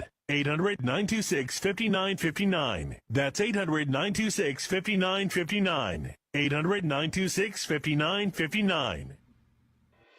From the News Talk STL Weather Center. A front moves in from the northwest today and installs right on top of us for the next couple of days, and that leads to rounds of rain and storms. That said, we'll be mainly dry through this morning, but scattered storms develop this afternoon, a muggy high of 86. Heavy rain likely at times overnight. Areas of flooding possible, down to 68 for the low. On and off rain and storms on Friday, too, as the flooding threat continues. 82 for the high tomorrow. One more round of scattered storms on Saturday, too. From the First Alert 4 Weather Center, I'm meteorologist Matt Chambers. This hour of News Talk STL is brought to you by Stifel, serving investors for over 130 years. Contact your Stifel financial advisor at stifel.com. That's STIFEL.com. Tony Colombo here for Gutter Pros and Exteriors, your all-in-one service team that brings years of experience and quality that's affordable right to your doorstep. Christine and I discovered Gutter Pros and Exteriors when we bought our home and inherited a gutter problem. And they've also repaired siding damage on our home because along with gutter repair, gutter installation, and leaf protection, the Gutter Pros team are also the best for repairing other exterior damage, including fascia, soffit, and all siding repair and installation. Learn about all the ways Gutter Pros and Exteriors can help your home or business right now at gutterpros.com. Jamie Allman here, tossing and turning over retirement worries. You're not alone. 3 out of 4 Americans share your concern about having enough saved. But here's the thing. A comfortable retirement isn't out of reach, even if you're planning for 30 or 40 years ahead. Every day, Jeff Portman from the Gemini Wealth Group helps people avoid the critical mistakes that can derail their retirement. Build your path to financial confidence. Visit GeminiWealthGroup.com or call Jeff directly at 314-888-0123. Securities and advisory services offered through LPL Financial, a registered investment advisor. Member FINRA, SIPC. The Vic Porcelli Show. The Media Research Center, our great friends, are out to prove that The View is a political operation and they should be giving equal time to political candidates. We'll talk about that. Kenny Dow come out right out of the gate Wednesday at 9:05. Weekday mornings at 9 on News Talk STL. Mike Ferguson. Big guy, one of the biggest in the world. Susie Moore. You think he's ready? He's not ready. Get up, can't you hear the alarm? Get up, St. Louis. I have a feeling that by the end of this evening, I'm going to be blamed for everything. Mike Ferguson in the morning on News Talk STL. This is your cousin Rob. Okay, we are going to party on Friday, people. Just saying, this is going to be a blast. We're going to be out at Frankie Martin's garden, and we are, we're going to do it rain or shine. Okay, this is bottom line is what we're going to be doing here. So more details on that here in just a moment. If you've not been out to Frankie Martin's garden, man, this is a cool place in Cottleville. I got to tell you, every time I drive through Cottleville, because I've got one of my friends owns the really nice restaurant and sort of event space across the street from Frankie Martin's. So I always drive by the Frankie Martin's garden, and I'm like, man, I cannot wait till we get to do something there. So we are celebrating our 5th anniversary, our 5th birthday, if you will, here at the radio show. We are... I'm just going to be honest. Soros the Gremlin is in the way right now. We're connecting with Michelle Hanson from the Frankie Martin's Garden management group out there, but our calls are being blocked somehow through the technical stuff. I just got that email from her there, Jerome. So we are trying to do that here, but I'm looking at FrankieMartinsGarden.com is the website. And we're going to be out there. Now, our part of the event is 7 o'clock to 10 o'clock tomorrow. I'm going to try to get out there just a little bit early. And, Michelle, if you are listening, we are trying once again to get in touch with you right there. But looks like we've got a gremlin in the system right here for something as basic as a phone call. But somehow George Soros and Soros the Gremlin does not want us talking to Michelle. But we're going to find a way. But you know why? Because we're too big to fail. Actually, we're not too big to fail. We're the local government here. It's funny, I was meeting with our boss yesterday, and let me tell you why this is so special to me personally, is that when we first started this radio station, and we started planning for this about 6 years ago, a little over 6 years ago, we're celebrating our 5th year on the air, but there was basically almost a year's worth of pre-work that went into this, and I remember when I got the call from our boss, Jeff, saying, hey, we're thinking about doing this. Now, most of us were over at the other station. You know, I think you all know that you heard most of us on the other station in town. And as far as the conservative station, I did some work filling in on KMOX and places like that. And he said, we've got an idea for a local station. And the conventional wisdom then and now is that we don't do that anymore. That local media is just going by the wayside. And we've proven that that's not the case. When we first started this and word got out that we were doing this, we heard over and over and over again that you all are nuts. The day has passed for local media that just works with local communities. And we thought, you know what, there's a lane here. People thought we were crazy. Now, we might still be. I was going to say, I don't think that's been disproved. Two things can be true at the same time. But what's happened is St. Louis has said, yeah, no, we don't need another corporately distantly owned media outlet. We do want somebody who's going to be here. And that's what we're showing on Friday, tomorrow night. And I'm going to be there. And I know that there's some rain in the forecast. We've got the main pavilion. We're going to be underneath it. We'll keep you warm and dry. There's going to be lots of food trucks if you want to go get some food. I am. And some drinks out there as well.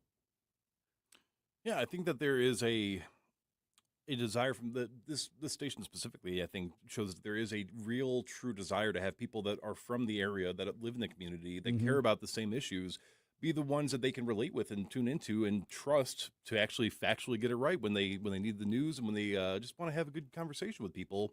And you don't get those from these corporate stations. Now, I've not been to Martin's Garden yet, but I do know that the Retro Nerds are going to be there with us. Oh, yeah. And I have seen them live, and they are actually... It's very unique, I will say, what they do, but it's a fantastic performance, and it's just amazing that there are people out there that are willing. I mean, it is a little goofy. It's 80s themed. You know, it's 80s. Oh, it's so much fun, though. It is, but it's in the modern day, it's incredible that there are people that are willing to at least have that kind of fun and allow people to have that experience, like me, who missed out on the 80s entirely. So I do think that there is something to be said here that we may still be a little crazy, but we proved all the naysayers wrong, and we're doing it great. Yeah, so what I love about this, because I remember our first birthday party, and we were a little nervous, Jerome. You weren't in town yet, I don't think, but we go over to what used to be Diamond Music Hall in St. Peter's, and we get the Retro Nerds, and we're like, we're just gonna have a party. Who's gonna show up is gonna show up, and we're like, yeah, is anybody gonna show up? This is the first birthday. We packed the place. If you build it, they will come. It was so much. But the great part was we didn't get there and rant about politics or this candidate or that candidate. Now, I would not be surprised if some of your favorite candidates are gonna be there because we work with a lot of them. And hopefully they're saying, hey, come on out and celebrate, this sort of milestone for us, especially as part of the America 250, the America 250th year that we're doing this. It's extra special to us. But it shows not even so much just what we've done here as it has been, we've met a need and a demand in St. Louis that says we want somebody who is invested fully in St. Louis, and we're doing what we set out to do. And I'll tell you, for instance, one of the things I'm excited about, don't go into details and stuff, but y'all are going to be stuck with me for a little bit longer because actually yesterday I did sign a new contract to stay on here. And I plan to be here for a very, very, very long time. But so I'm going to be around for a little while. I have signed a new contract to stay on as the morning show host here at News Talk STL. Yeah, so that's really exciting for me. But yeah, we look at something like Frankie Martin's Gardens in Cottleville. You said you haven't been there yet, right? Have you driven by there yet? I've been to Cottleville, but I don't know the specific venue from the top of my head. So cool. It's the one right off that main drag with the great big stage and big screen, and like they'll play ball games and stuff, and they have a lot of live music, and it's kind of a big outdoorsy area with some pavilions out there, and it's just so cool out there. And so this will be my first time actually out there, because usually when I'm in Cottleville, I'm over doing something over at Piazza Messina, which is kind of across the street and near the other amphitheater out there. Because a friend of mine owns Piazza Messina, and we do a lot of our baseball stuff there, to be real honest. And so this party is going to happen rain or shine tomorrow. My hope is that if it's going to rain, okay, whatever. Like I said, we've got the big pavilion. We're going to have fun anyway. Just throw on an old T-shirt and some shorts or whatever. If we get a little rained on, we get rained on. We don't care. We're going to have fun. But then again, we may end up with perfect weather, because a couple weeks ago, everybody thought we were going to get drenched at the Sammy Hagar concert, and it turned out to be the perfect night. A lot of the weather forecast looks like it's kind of moving to the south of us a little bit, but I think either way, it's just going to be a great time. And the Retro Nerds are so much fun. I mean, they're just a blast. It's a great show that they put on. All the 80s videos, they're playing along to it, and it's just a great time with those guys. Well, and I think that's the benefit of not having crazy hair dyes, is that, like these liberals do, is that if it rains, so what? I mean, we've all taken showers, I hope. Hopefully, right, Mike? What day of the week is this? Oh, yeah, it's not Bath Day. I apologize. Now, PMS does leave us a very good comment, though. He says that 94.1/1019, hey, that's us. That's us. Rules the airwaves. Strong work by everyone involved. Very impressive and necessary to have the avenue to get the facts out there. And we appreciate that, PMS. Yes, absolutely. So I'm going. We were supposed to be talking with the Michelle Hanson from Frankie Martin's Garden, and obviously somewhere along the line there's a glitch that's preventing that. So we're gonna talk to her hopefully tomorrow. I think Susie's AI has gone rogue and it's sabotaging us, because we were making fun of that earlier. Oh my goodness! All right, so details are at NewsTalkSTL.com. But here's the thing: this is not one of those things where send in your reservation, fill it. It's not doing that. Just come on out tomorrow. Just kind of show up. I got to tell you, I love a good bank of food trucks, yes, which is out there. So you can do that, and there'll be some drinks and all sorts of stuff. So join us out there, completely free. Just come on out. It's going to be a great time. Upon reflection and encouragement, I've decided to drop my cover fee that I was going to charge everyone. So yes, it will be free. I will not be hunting people down. Jerome was going to be the bouncer. You ruined my scheme. I was know. going to sit there and just start charging people, and hand out some stickers or something. But no, you had to ruin that for me. Yep. So if you're going to be out there, come on out. Do me a favor. Take that link on the website and just put it on your social media saying, guys, I'm going to come to this party. It's going to be a blast. Come on out.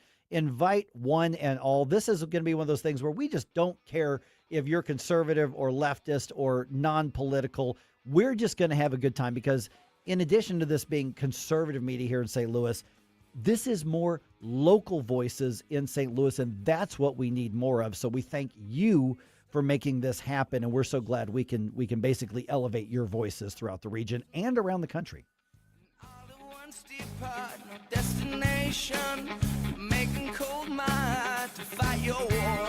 Stop it right now. I have had enough of this. Turn my eyes to your indifference. Stop it right now before you blow us all. Mike Ferguson in the morning. They were drinking water out of the toilet. On News Talk STL. News Talk STL is turning 5, and you're invited to the party.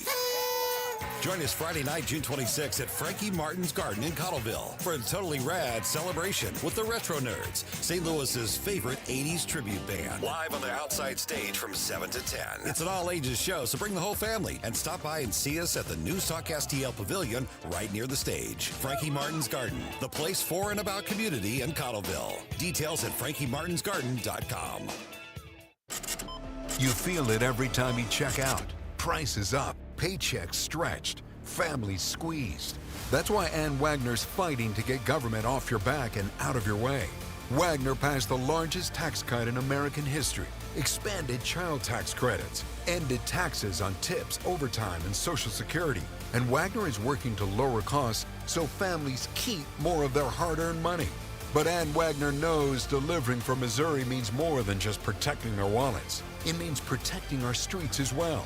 That's why Wagner fought to secure our border, deport dangerous illegal aliens, partner with law enforcement, and put predators behind bars and off our streets so our neighborhoods and communities stay safe. Because real effective leadership protects what matters most: your money, your family, your safety. Ann Wagner for Congress. I'm Ann Wagner, and I approve this message. Paid for by Ann Wagner for Congress. America's 250th birthday is almost here, and there's only one place to make it unforgettable. Brilliant Skies Fireworks, where the deals are big and the booms are bigger. Come see Todd and Ed, veteran fireworks show designers and shooters who know how to light up a sky. They'll point you to exactly what you need for the most bang for your buck, with friendly service and some of the lowest prices around. 949 Montebello Road in Imperial. Mention News Talk STL and get a free gift while supplies last. Hey, Columbo here, ready to take your next shot? Then head to Bluff City Outdoors, your destination for the best archery gear, from traditional equipment to compound bows to high-performance crossbows, all from the biggest names in archery like Hoyt, Matthews, 10 Point, and more.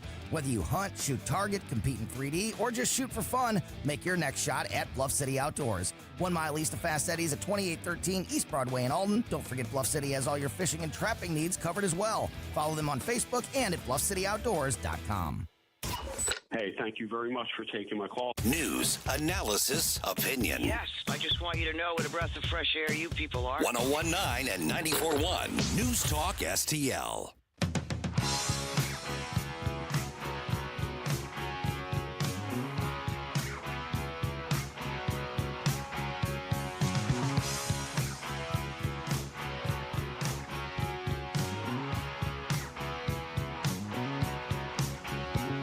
The Mike Ferguson Show is one of my favorite programs. In addition to Larry Connor's USA, catch my program at 6. Now, back to Mike. All right, was the Great American State Fair always going to be a MAGA thing, or did it become a MAGA thing when others backed out? That's a very good question. Yeah, so I honestly forgot that yesterday was the kickoff for the Great American State Fair thing. And this is another one of those where there are like two different things. There's the official America 250 celebration, which is a commission that's been set up for years to prepare. And then there's the one that President Trump set up in the sort of the private sector for the Great American State Fair and things like that. That's where all of the controversy and the debacle and the miscommunication and all this sort of thing. So would he have had a big MAGA rally if all the musicians who either had been booked or said they were going to perform didn't back out? Probably not. He may have had one at the end, but then you got that chicken and egg question, and Susie referenced that a little bit ago. And the criticism was, why are you making this thing a big MAGA thing, a big Trump thing? Well, it wasn't designed to be that at the beginning, or at least it wasn't presented that way at the beginning, and then everybody backed out. I think one or two performers said that they were going to stay, and then they got, I guess, a country music singer I've never heard of because I don't really follow country music, but it's Kash Patel's girlfriend, who I guess is a performer. I mean, and I don't know if she's a star. I don't know what I just don't know her music. But she performed, Catch her outside. How about that? Yeah, exactly. And so and again, I say that just because that's the point of reference. She may be a big star in country music. I have no idea. I've never heard of her. But then again, I don't listen to a lot of country music. So that's the criticism is, well, see, this is just a big MAGA thing. Trump did his MAGA rally. Well, yeah, but everybody else backed out. So, I mean, did it become that by default, or did they back out knowing that this was what it was going to be? There's probably a little bit of both in there. But when all the musicians were basically going, okay, we're out, we can't do this. Now, first of all, I don't think any of the musicians who were booked were actually current stars in anything. They were all retro acts. And I don't have an issue with that, whatsoever. I thought the lineup, there were a few on there that I thought, well, that's odd that they were booking those, because I think there was a lot of artists that would have been good, and several of them that they picked, I thought were good choices. And so the whole thing falls apart, and now it becomes a MAGA rally, and then the accusations are Donald Trump is ruining the America 250 rally or 250 celebration because he's making it all about himself. I don't think that's totally fair. Now, yesterday it looks like he kind of made it about himself, and some of his administration were doing that as well. But they're filling a void that was left off because the singers and the performers backed out. And so there's a little bit of blame probably to go around all over the place. My hope is that it doesn't ruin any sort of vibe for so many people to celebrate America 250. And I'm particularly talking to you on the left right now. It's okay to celebrate America. It just is. Yeah. Now, I don't want to make any accusations. I don't want to, put any conspiracies out there as much as I'd like to. But as somebody that was a touring musician around, the Midwest for a little bit, there have been times where people that were trying to draw attention to something to try to get people into a festival or for like a local concert or venue hall, something like that they would list acts as if they were already booked to draw the attention, to get people hyped about it. And then pressure them into showing up. Yeah, and then knowing behind the scenes that they had not actually gotten that confirmation yet, and then you'd have the band saying, well, no, we're like, one of the times there was a band that was on tour in Europe that was booked in the United States while they're still in Europe, and they're like, there's no possible way for us to even get to America in time for this. So I don't want to say that maybe that was part of it, is that they just got really excited, and they said, oh, wouldn't this be great if we had these people playing? Let's just announce it. I'm sure, when the acts see how hyped everybody is to see them play, then they'll say yes, and then it backfired. Or if even in general, it was never meant to actually have them follow through on that. But like you mentioned, if everybody in the room that is not a clown, if everybody else in the circus leaves that circus and only the clowns are left, it becomes a clown show. Right. So there's really not I don't think it's fair necessarily to blame him for that. But I also think that the direction of now just owning it and saying, fine, it's going to be a MAGA rally to celebrate me and my administration. Yeah. I think that might actually lose some people that were going to show up anyways. Yeah, just call it whatever it is right now at this point. Just go ahead and do that. It sounds like the planning of this was not done very well at all, because the idea of the Great American State Fair, I think is a great idea. I actually love the idea. Oh, absolutely. Everybody's represented, here are all different kinds of music and displays and I think the idea is fantastic. And the idea that so many blue states like Illinois said, we refuse to participate in Donald Trump's party. Okay, well, that's just stupid. He just happens to be president during the America 250. Just, are you just incapable of saying that we can do something that's bigger than any one political office or any one politician? And they just, the idea that we refuse to do it because Orange Man bad, that is part of the massive division that's happening. Okay. I drew a little flack for saying this last time as well, but I'm going to reiterate, though. I do think that even if President Trump was participating and helping do everything, was directly involved with it behind the scenes, I think that if he had maybe been more of a background character, I suppose like what we would call a ghostwriter in the music industry.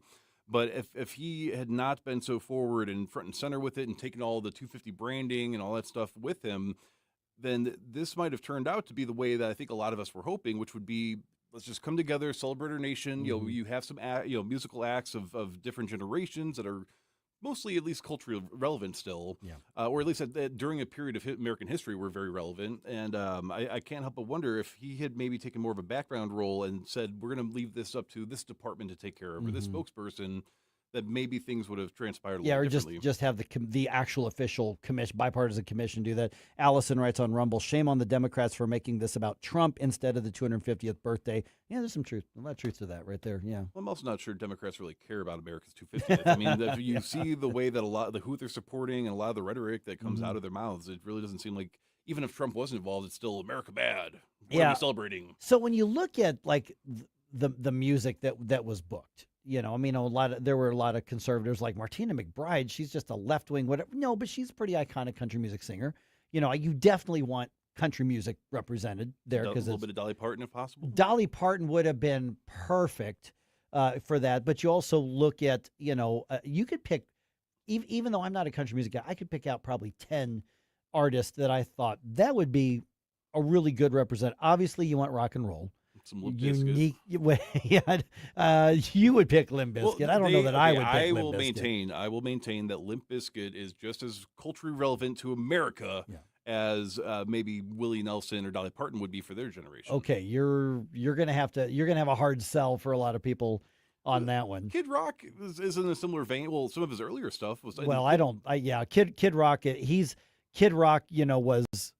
He was unique when he first came out because he did the rap rock thing, and that was which Limp Bizkit did, and some of the others did.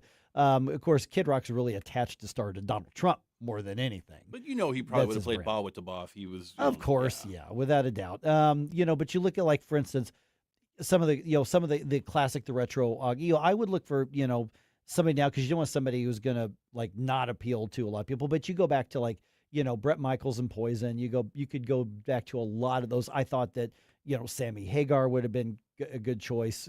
Any of those sort of, like, they don't get super political in their stuff. I mean, you don't want Rage Against the Machine or somebody like that on there. No. But honestly, like, if Bruce Springsteen could keep his yap shut and stop with the stupid anti-American stuff, hateful stuff that he spews, Bruce Springsteen would have been a perfect choice.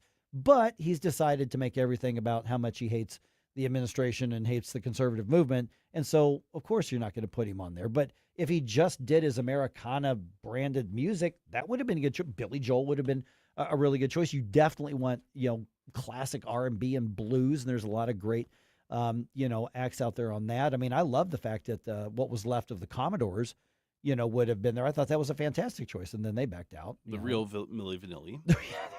Well, and that's when I'm like, what the heck are you thinking, booking that, man? That didn't make any sense. And I'm sure a lot of these musical acts don't care, but this could have actually been probably a really good opportunity for people that have made anti-Trump statements, anti-MAGA statements in the past to show up and still reclaim some of that lost base by showing them, look, like, I'm still pro-America, and I'm still willing to give you guys a good time. And some people are incapable of that. This should have been something that was a really big honor to be asked, as opposed to I'm just getting booked at another gig, an outdoor gig or whatever the case is. I mean, you think about even like the artists who have overtly come out and said, I'm either MAGA or I'm conservative or I'm Republican, or those where you go, I'm pretty sure that you might be right. There's a lot of them out there. And it didn't used to carry this kind of cost. I mean, it was 2 or 3 presidential election years ago. Jack Blades from Night Ranger performed at the Republican National Convention. That wasn't a big deal. There were a few people that got mad at him, but overall it just kind of came and went, and nobody really cared.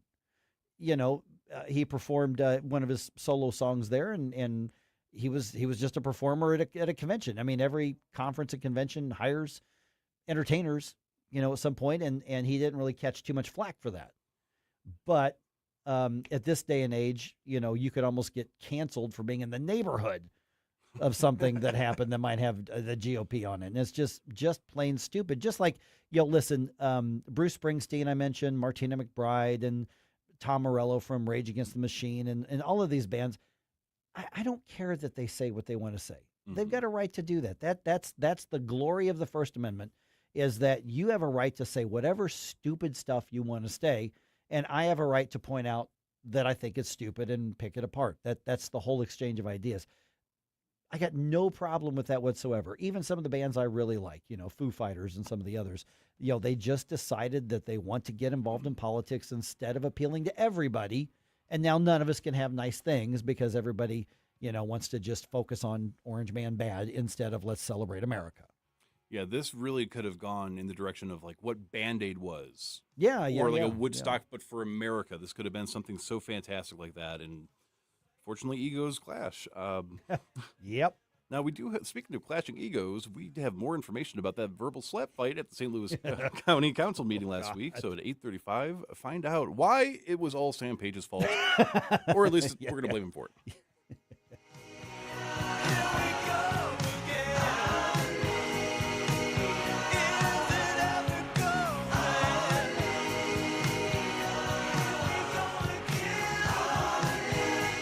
Mike Ferguson in the morning. I'm a very stable genius. On News Talk STL.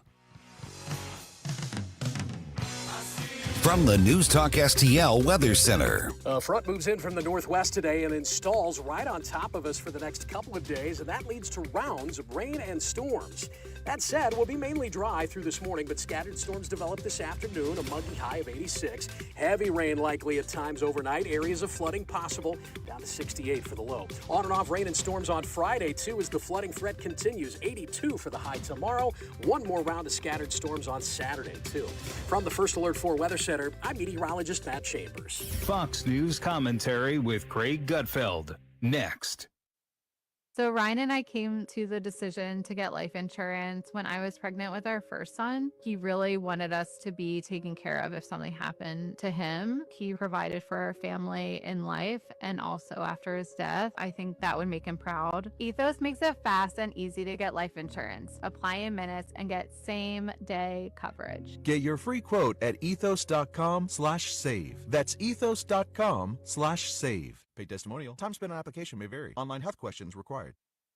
Here's Greg Gutfeld. Suddenly, pool algae is bigger than Somali daycare fraud, Lake and Riley COVID cash grabs in 4 years, and Biden playing hide and seek with his brain. Fact is, Trump has D.C. looking its cleanest in decades, including the reflecting pool. They tear down monuments, Trump tries to fix them. And yet the response isn't celebration, it's vandalism, more vandalism of beauty. Fountains defaced, pools destroyed, all out of spite for Trump. Just weeks ago, a huge 8647 appeared on the National Mall lawn, a threat to the president's life etched in grass. And here we thought they were so green. In a way, though, they are, since algae is the perfect analogy for leftism. It never creates anything good. Instead, they grow on top of what's already beautiful, applying a layer of slime to things they cannot create themselves. For more commentary like this, go to foxnewspodcast.com.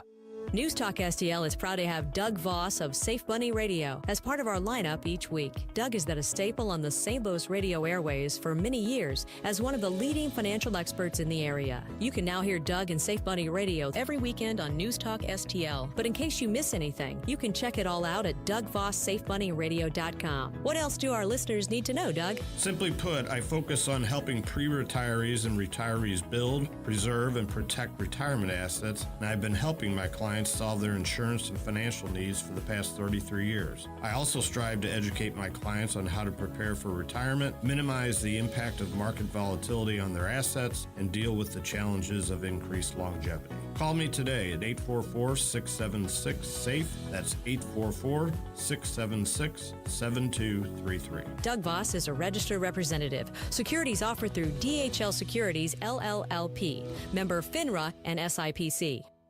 If you love your pet, which I know you do, then they deserve the excellent treatment and care they'll receive at Pacific Animal Hospital in Pacific, Missouri, a full-service veterinarian facility. Originally built and grown by my dad, Dr. Bill Jones, a new generation of wonderful veterinarians and staff at Pacific continue to provide outstanding medical, surgical, dental, boarding, and grooming services for your favorite furry friends. Our family entrusts the care of our pets only to the experienced docs and staff at Pacific Animal Hospital. You should too. Call them today, 636-257-2100, 24/7 at PacificVets.com, PacificVets.com.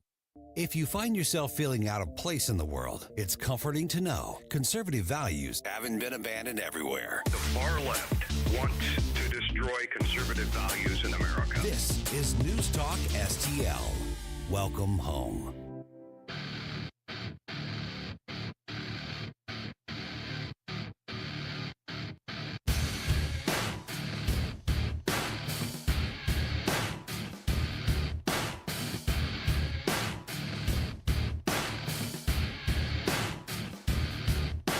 Hi, it's Randy Tobler here. Pour a big cup of coffee and catch my show every Saturday morning from 6 to 9. Right now, it's back to Mike Ferguson in the morning here on News Talk STL. All right, the St. Louis County Council, they finish that process and do the funding for the nurses in the jails, you know, that whole debacle. And so I watched the video of the parts of the meeting that got really contentious that we were talking about yesterday. And so I've got a couple of the audio clips from that. And so I'm trying to assess this. And even though we all know I can't stand Sam Page, just as a leader, as a politician, but from what we see of his character, I cannot wait until the day that he's out of office. And he goes back to just do whatever it is that he does, just leave the rest of us alone. And it was interesting because I'm trying to be objective. And what it looked like to me from the video that I was watching and from talking to one of the council members, this was such a unneeded, unnecessary conflict. There was no reason for something as mundane as a budget issue to turn into what it turned into. It just looked to me like what you had was almost this attempted kayfabe fight. Yeah. You know, one of the council members I spoke to said Sam Page ginned up these activist groups to come in and try to, make us look bad and make it look like we were, not doing something that we were going to be doing. And so they approved the funding. And I don't know if this is a matter of Sam Page wants to, strut around like a peacock going, see, we put the pressure on him and made him do it. Well, they were going to do it anyway. Okay, there was no question as to whether or not they were going to fund the nurses in the adult jail and the juvenile detention center. They were going to do that, but they had questions as to what the line items were going to be and how the money was going to be spent. All of the things local government is supposed to be doing to manage our money. The deadline isn't until next week for the end of the month. Now, they were at a position where they were preparing to scale back if that funding didn't happen, but there was never a question that was going to happen, despite what Sam Page said. So he shows up at the county council meeting, and he's at most of them, and basically tries to take over and stomp and throw his weight around as though anybody takes him seriously. He is the county executive, but he is not the leader. So it sounds like he was trying to sound, or at least do a little bit of image rehabilitation, say, look, I'm fighting on behalf of all of you, despite all of the other nonsense that was going on leading up to that moment. Well, he would hate, and his few, very, very few supporters, and there are almost no supporters left. Unless you're getting a paycheck from his administration, you're probably not a Sam Page supporter. Probably not. And that's not a joke. You're really probably not. But as much as they would hate to hear me say this, it looked to me like Sam Page is trying to be the leftist version of Donald Trump in the county. I'm going to come in and just throw my weight around, and you're going to do it my way because I said so. And that's not how that works. He's running into a county council that's unified and is Democratic majority who says, no, know your place, know your role. This is what the executive can do. This is what we're going to do. For instance, here's part of that exchange between Chair Rita Hurd-Days and Sam Page. Let me just say this. Let me just say this. If you would cut this mic off, please, because at this particular time, I said, no, you cannot speak. The charter allows me to speak on topics, Madam Chair. Okay, so first of all, it's funny to me that Sam Page wants to virtue signal about the charter allows me to speak. The charter, first of all, doesn't allow you to interrupt anybody and take over the county council meeting that's not yours. Secondly, since when do you give a crap what the charter says? For years, we've been telling you to adhere to the charter, dumbass. Yeah, well, okay, playing devil's advocate, at least he got around to skimming through what the charter actually says. Yeah. And yes, this does sound like one of those things where he's probably very, very vindictive about what he probably perceives in his own mind as an injustice against him, a conspiracy against him, and now sounds like he's just trying to spite them back now. And the thing is that I truly want to respect the offices, even when they're filled by people that I wouldn't support, that I don't like. You try to respect that, but Sam Page has soiled that office of the county, the highest office in the county, and he's just soiled it, and there's a stench on it.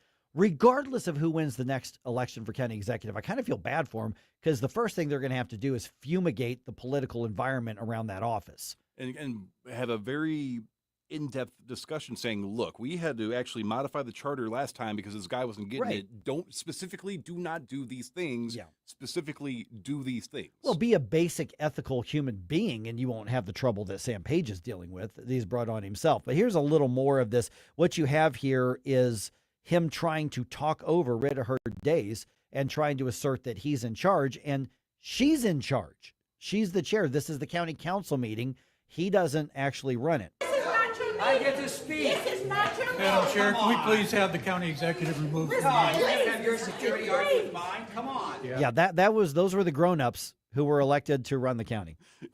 Can we have our executive removed, please? Yeah. Oh my goodness. Yeah, I mean, and it because he just kept trying to assert, and Rita Herd Days did the right thing by not backing down. Mm-hmm. You know, because if she said, okay, fine, have your say, then what she would have been signaling is that he comes in and runs things the way that he wants. And listen, nobody respects him in the first place, Republican or Democrat. There's one council member who still shows loyalty to Sam Page, and if she weren't in such a nutcase deep blue district, she wouldn't have a job anywhere because she couldn't even, I don't think she could get elected to anything else. Well, and the thing, too, like you mentioned, in different environments, different people have the authority to do different things. So if the chair is telling you, stop talking, cut the mic off, if she had backed down, I think that would have actually made that position. That would have been a disgrace to that position because she is supposed to have the backbone and to assert the dominance and keep control of the situation. Yeah, and Rita Herd Days is a Democrat, and she's definitely on the left. And I suspect when we got into a bunch of issues, there'd be a lot I disagree with her on. But one thing you give her credit for, because the criticism was, you're putting these people's lives at stake. Well, no, they weren't. They weren't. Other people are like, this is your responsibility. Yeah, that's why they're spending the money to do it. I mean, that's what the meeting's about. Yeah, that's literally what they were talking about doing, and they withheld it for a couple days because the county head of the health department didn't meet with them to go over the books, like every other leader in the county did. They met with the members of the council and said, "Okay, let me know your questions."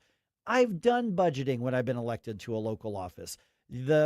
The Parks and Rec people come and say, okay, here's what we're going to do. All right, you're spending on this. What's that going to do?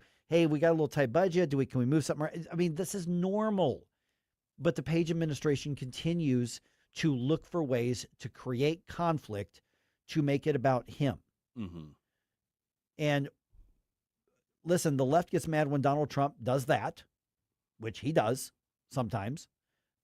We on the right get mad at J.B. Pritzker for doing just that, which he does. Sam Page does the same thing. Doesn't matter whether you're Republican, Democrat, conservative, liberal, MAGA, whatever.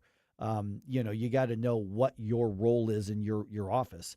And Sam Page, for some reason, insists on trying to assert that he's the man who leads the county government.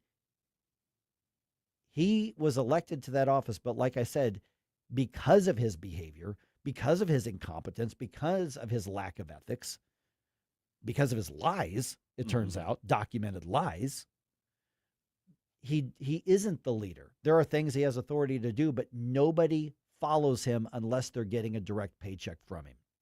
So Dennis Hancock, Jake Zimmerman, Brian Williams, whichever of you guys ends up being the next county executive, you've got your work cut out for you, not just to lead the county in the direction you think it should go on a variety of things, but to try to restore trust in that office. Whoever is brought in, my recommendation would be every single person who's on the payroll of that office is just cleared out. It doesn't matter if it's the file clerk or the receptionist. You get rid of everybody from the Sam Page administration. Anybody who was loyal to him, anybody who had access to the inner workings, you bring in a fresh crew. That means the Democrats too. Brian or Jake, if they get in, I would bring in an entirely new, fresh crew to do that. And then you can build it whatever image you want to do, or whatever priorities you want to do that. And if it's one of the Democrats, I'm sure we'll have disagreements. With Dennis Hancock, I will agree mostly. There may be, I'm leaving room for something I may disagree with Dennis on. But whoever's going to be in that role, it's not going to be a matter of we're going to do it my way now. You have to fix what's been broken that Sam Page has gone out of his way to break, needlessly break. All of that juvenile bickering that you just heard should never have happened. And the only reason it happened is because of Sam Page. Very well said. Now, I know I mentioned earlier today's the last day to submit 80s bump music requests, but this for real is the very last chance for this week to submit your 80s bump music request for Flashback Friday. This week's theme is patriotic America songs. It can be of any genre, but it has to have been produced, made, released, or on the charts in the 1980s. Or maybe songs like just about America, Americana. Anything. Americana. Yeah, I have heard some people try to slip some 90s songs past me. You're not going to get past me. I apologize. That's Mike's rule, not mine. Goodness. I know. And I turned my back for just a minute, and look what you all do. But go ahead and send me your Flashback Friday 80s bump music requests to Jerome at NewsTalkSTL.com, and let me know when you're listening so that you can hear your requests getting played.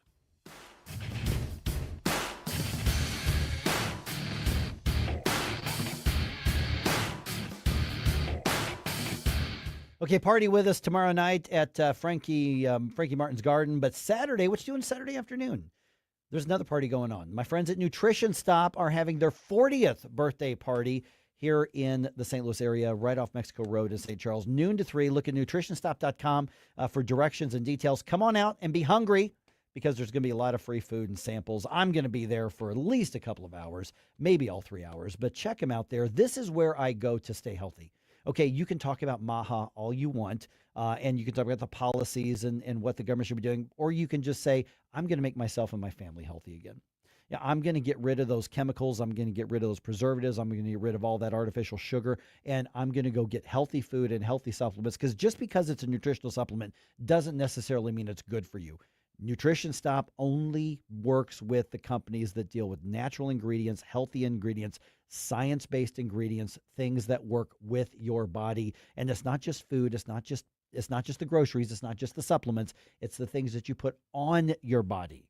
Soap, deodorant, shampoo, stuff that is not going to seep really awful stuff into your system. It all makes a difference. It's worked for me. It's going to work for you. NutritionStop.com, and come on out between noon and 3 on Saturday to Nutrition Stop, and let's have some fun and eat some great healthy food.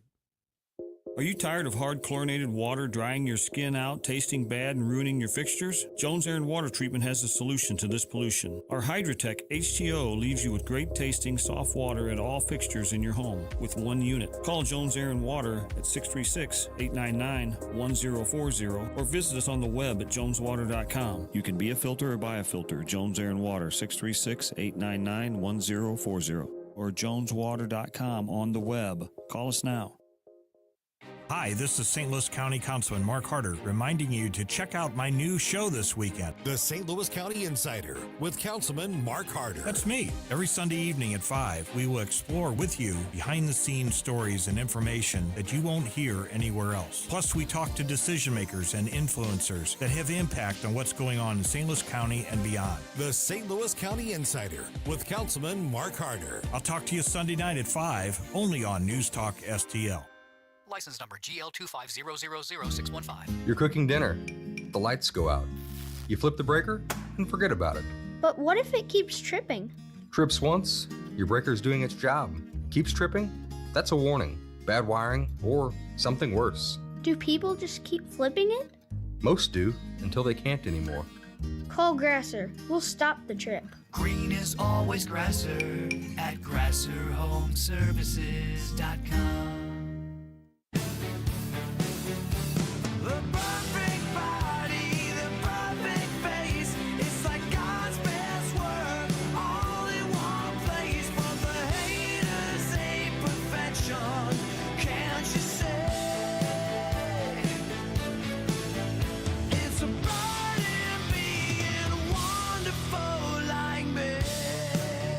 Hi, it's Vic Porcelli. And Ken. Hi, Ken. Hey, Vic. Ken and I are on every Monday through Friday here on News Talk STL. Right now, you're listening to Mike Ferguson in the morning on 101.9 and 94.1 News Talk STL. Whoosh, my morning people. Here's what's happening. Missouri's lawmakers are going to debate data centers and the next big wave of big tech and how the government should be involved and not involved, but they're not going to do it right away. We brought this question up a little bit ago. Is the Great America State Fair basically a MAGA rally at this point? Yeah.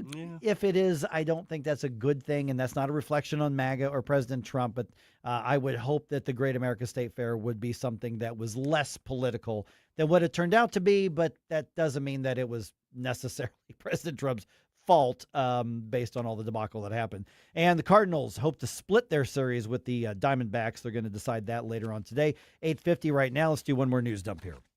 The Morning News Dump, brought to you by Lee May Concrete and Block. Successful dump. Wake up, America. It all worked out. They got all the news. The morning news stuff. There will not be a special session to address big tech in Missouri. Governor Mike Kehoe says the legislature should take up the debate over data centers in 2027. Responding to a request for a special session, the governor's office says he's looking forward to addressing debates over regulation and development in that regular session, which begins in January. We had a conversation with State Representative Tricia Byrnes about that a little bit earlier today. That's going to be posted on our podcast here a little bit later this morning, probably next hour and a half, something like that. Yeah. The St. Louis County Council approves funding for nurses and some limited primary health care services in the jail and the Juvenile Detention Center. KMOV's Corey Stark explains. This has been an explosive standoff between the county executive and council members. Now that the funding has been secured, nurses will be retained, continuing primary care in the jail and preventing patients from being sent to area hospitals. The $3 million funding plan was delayed a little bit earlier this week when council members had questions about details of the spending. The council chambers were cleared out on Tuesday when conflicts between activists in the council and conflicts between Executive Sam Page and some council members became heated and kind of ridiculous. Yeah, from the audio that you played before, I mean, you could tell it was definitely very high tension in that room, but kind of disappointed it didn't go like a bench clear in baseball. It did That's not what do I a was bench hoping clearing for when ball. you first said that.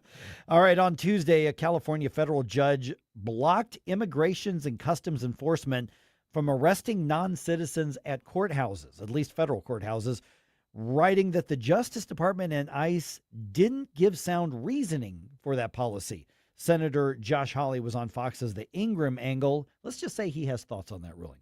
I read it. This is not a judicial opinion. This is a left-wing screed claiming the authority of law. Department of Homeland Security called that order judicial activism, but the plaintiff's attorney says it's tremendously significant and is accusing the Trump administration of turning immigration courts into hunting grounds. It just kind of brings up the question for me as well. If ICE is supposed to find illegal aliens who are supposed to be deported, don't you go where you know they're going to be? Yeah, if you're going to go fishing, you don't go to the desert, right? That's right. And so here's the thing. If they can't make the arrest on the courthouse grounds, what they can do is sit there in the courthouse and go, okay, well, that's Joe 123. Joe 123 just had his hearing, and he's driving out in a whatever car, and then you just stop him at the stoplight a block away. All right, DoorDash is making a change when it comes to their charitable donations programs. This is significant. Michael Harrington has the story. Use the Southern Poverty Law Center's criteria. I'm going to go start from the very beginning here. Let's try this. The country's largest food delivery service says it will no longer use the Southern Poverty Law Center's criteria to decide where company charitable dollars will be spent. Alliance Defending Freedom, a Christian legal group, negotiated the decision by DoorDash. The SPLC routinely lists Christian ministries and charitable organizations as hate groups if they refuse to embrace the LGBT agenda. Many big corporations blindly use the SPLC to make decisions about giving. Michael Harrington reporting. Okay, for years, and this you could probably trace back to the Jesse Jackson influence on corporate America, where at some point the left figured out we can do two things. One, we can indoctrinate in the colleges and universities, get into the business schools, not just into the humanities, and get this mindset of whatever platform I end up on, I must use that for leftist policies and culture. So Jesse Jackson was incredibly successful at shaking down these corporations for a lot of money to donate for his nonprofits, his left-wing activist groups. And so what you're seeing now after a long time is, I think, the market demanding that these companies not go right-wing, but just get out of the influencer role and react to the market, serve the market, sell us stuff, profit from the market, and stop trying to shape culture instead. Now, it's one thing to say, we're going to be a good corporate neighbor. We're going to support the Boy Scouts or the Little League team or whatever. But this idea that our corporate involvement is taking sides on culture war issues or political issues, we're seeing the backlash to that, and it's been building for quite some time. Yeah, and also there is a huge difference between a church group or religious organization saying, we consider pride to be a sin and we don't want to engage with that, versus the Westboro Baptist Church literally doing their hateful antics. Yeah, those people. I saw that. I covered, when I was a news reporter and anchor, I covered some of their stuff. It was gross. That is a hate group. Absolutely gross. All right, President Trump headlining Freedom 250's Great American State Fair after a bunch of musicians dropped out. He tells supporters that he has restored faith in the country and returned America to be number one on the world stage. We have reclaimed our sovereignty, regained our liberty, restored our prosperity, and we have saved our country. In all things, we're once again putting a thing called America first. So we've got 15 more days of the Great American State Fair. Each day is going to honor part of the president's platform, including Maha Mondays. So there's a couple of Maha Mondays there coming up. President Trump says he plans to hold another rally ahead of the Independence Day fireworks show. Okay, so that part I'm not wild about that. No, that would probably if you wanted to go historically through different presidents and honor what they've done historically, that's one thing. But honoring your own platform, this is, regardless of who you think's at fault here, it looks like this is really turning into something it really shouldn't be. Now, you can blame the left and for the pressure. They're the ones that politicized it. Yeah, there's a lot of blame to go around there, but it's just kind of disappointing how this turned, because it really was a great idea. Yeah, it should have been much better than what it is, but hopefully it can be salvaged into something that's unifying and good. All right, the Cardinals announced that Bill DeWitt III has been promoted to CEO. He succeeds his father, Bill DeWitt Jr., who does remain with the front office. He remains chairman and principal owner of the team. And the message being sent right there is that the Cardinals are not going to sell to somebody else, and they're going to remain in the DeWitt family's hands and care for the next generation or more. Cardinals do lose to the Diamondbacks Wednesday night. Final score, Busch Stadium, was 9-4. That means the series is Diamondbacks 2, Cardinals 1. Final game of that series tonight at 6:45. Cardinals hoping for the split, obviously. Michael McGreevy gets the start. He'll be on the bump to start this game for the Cardinals.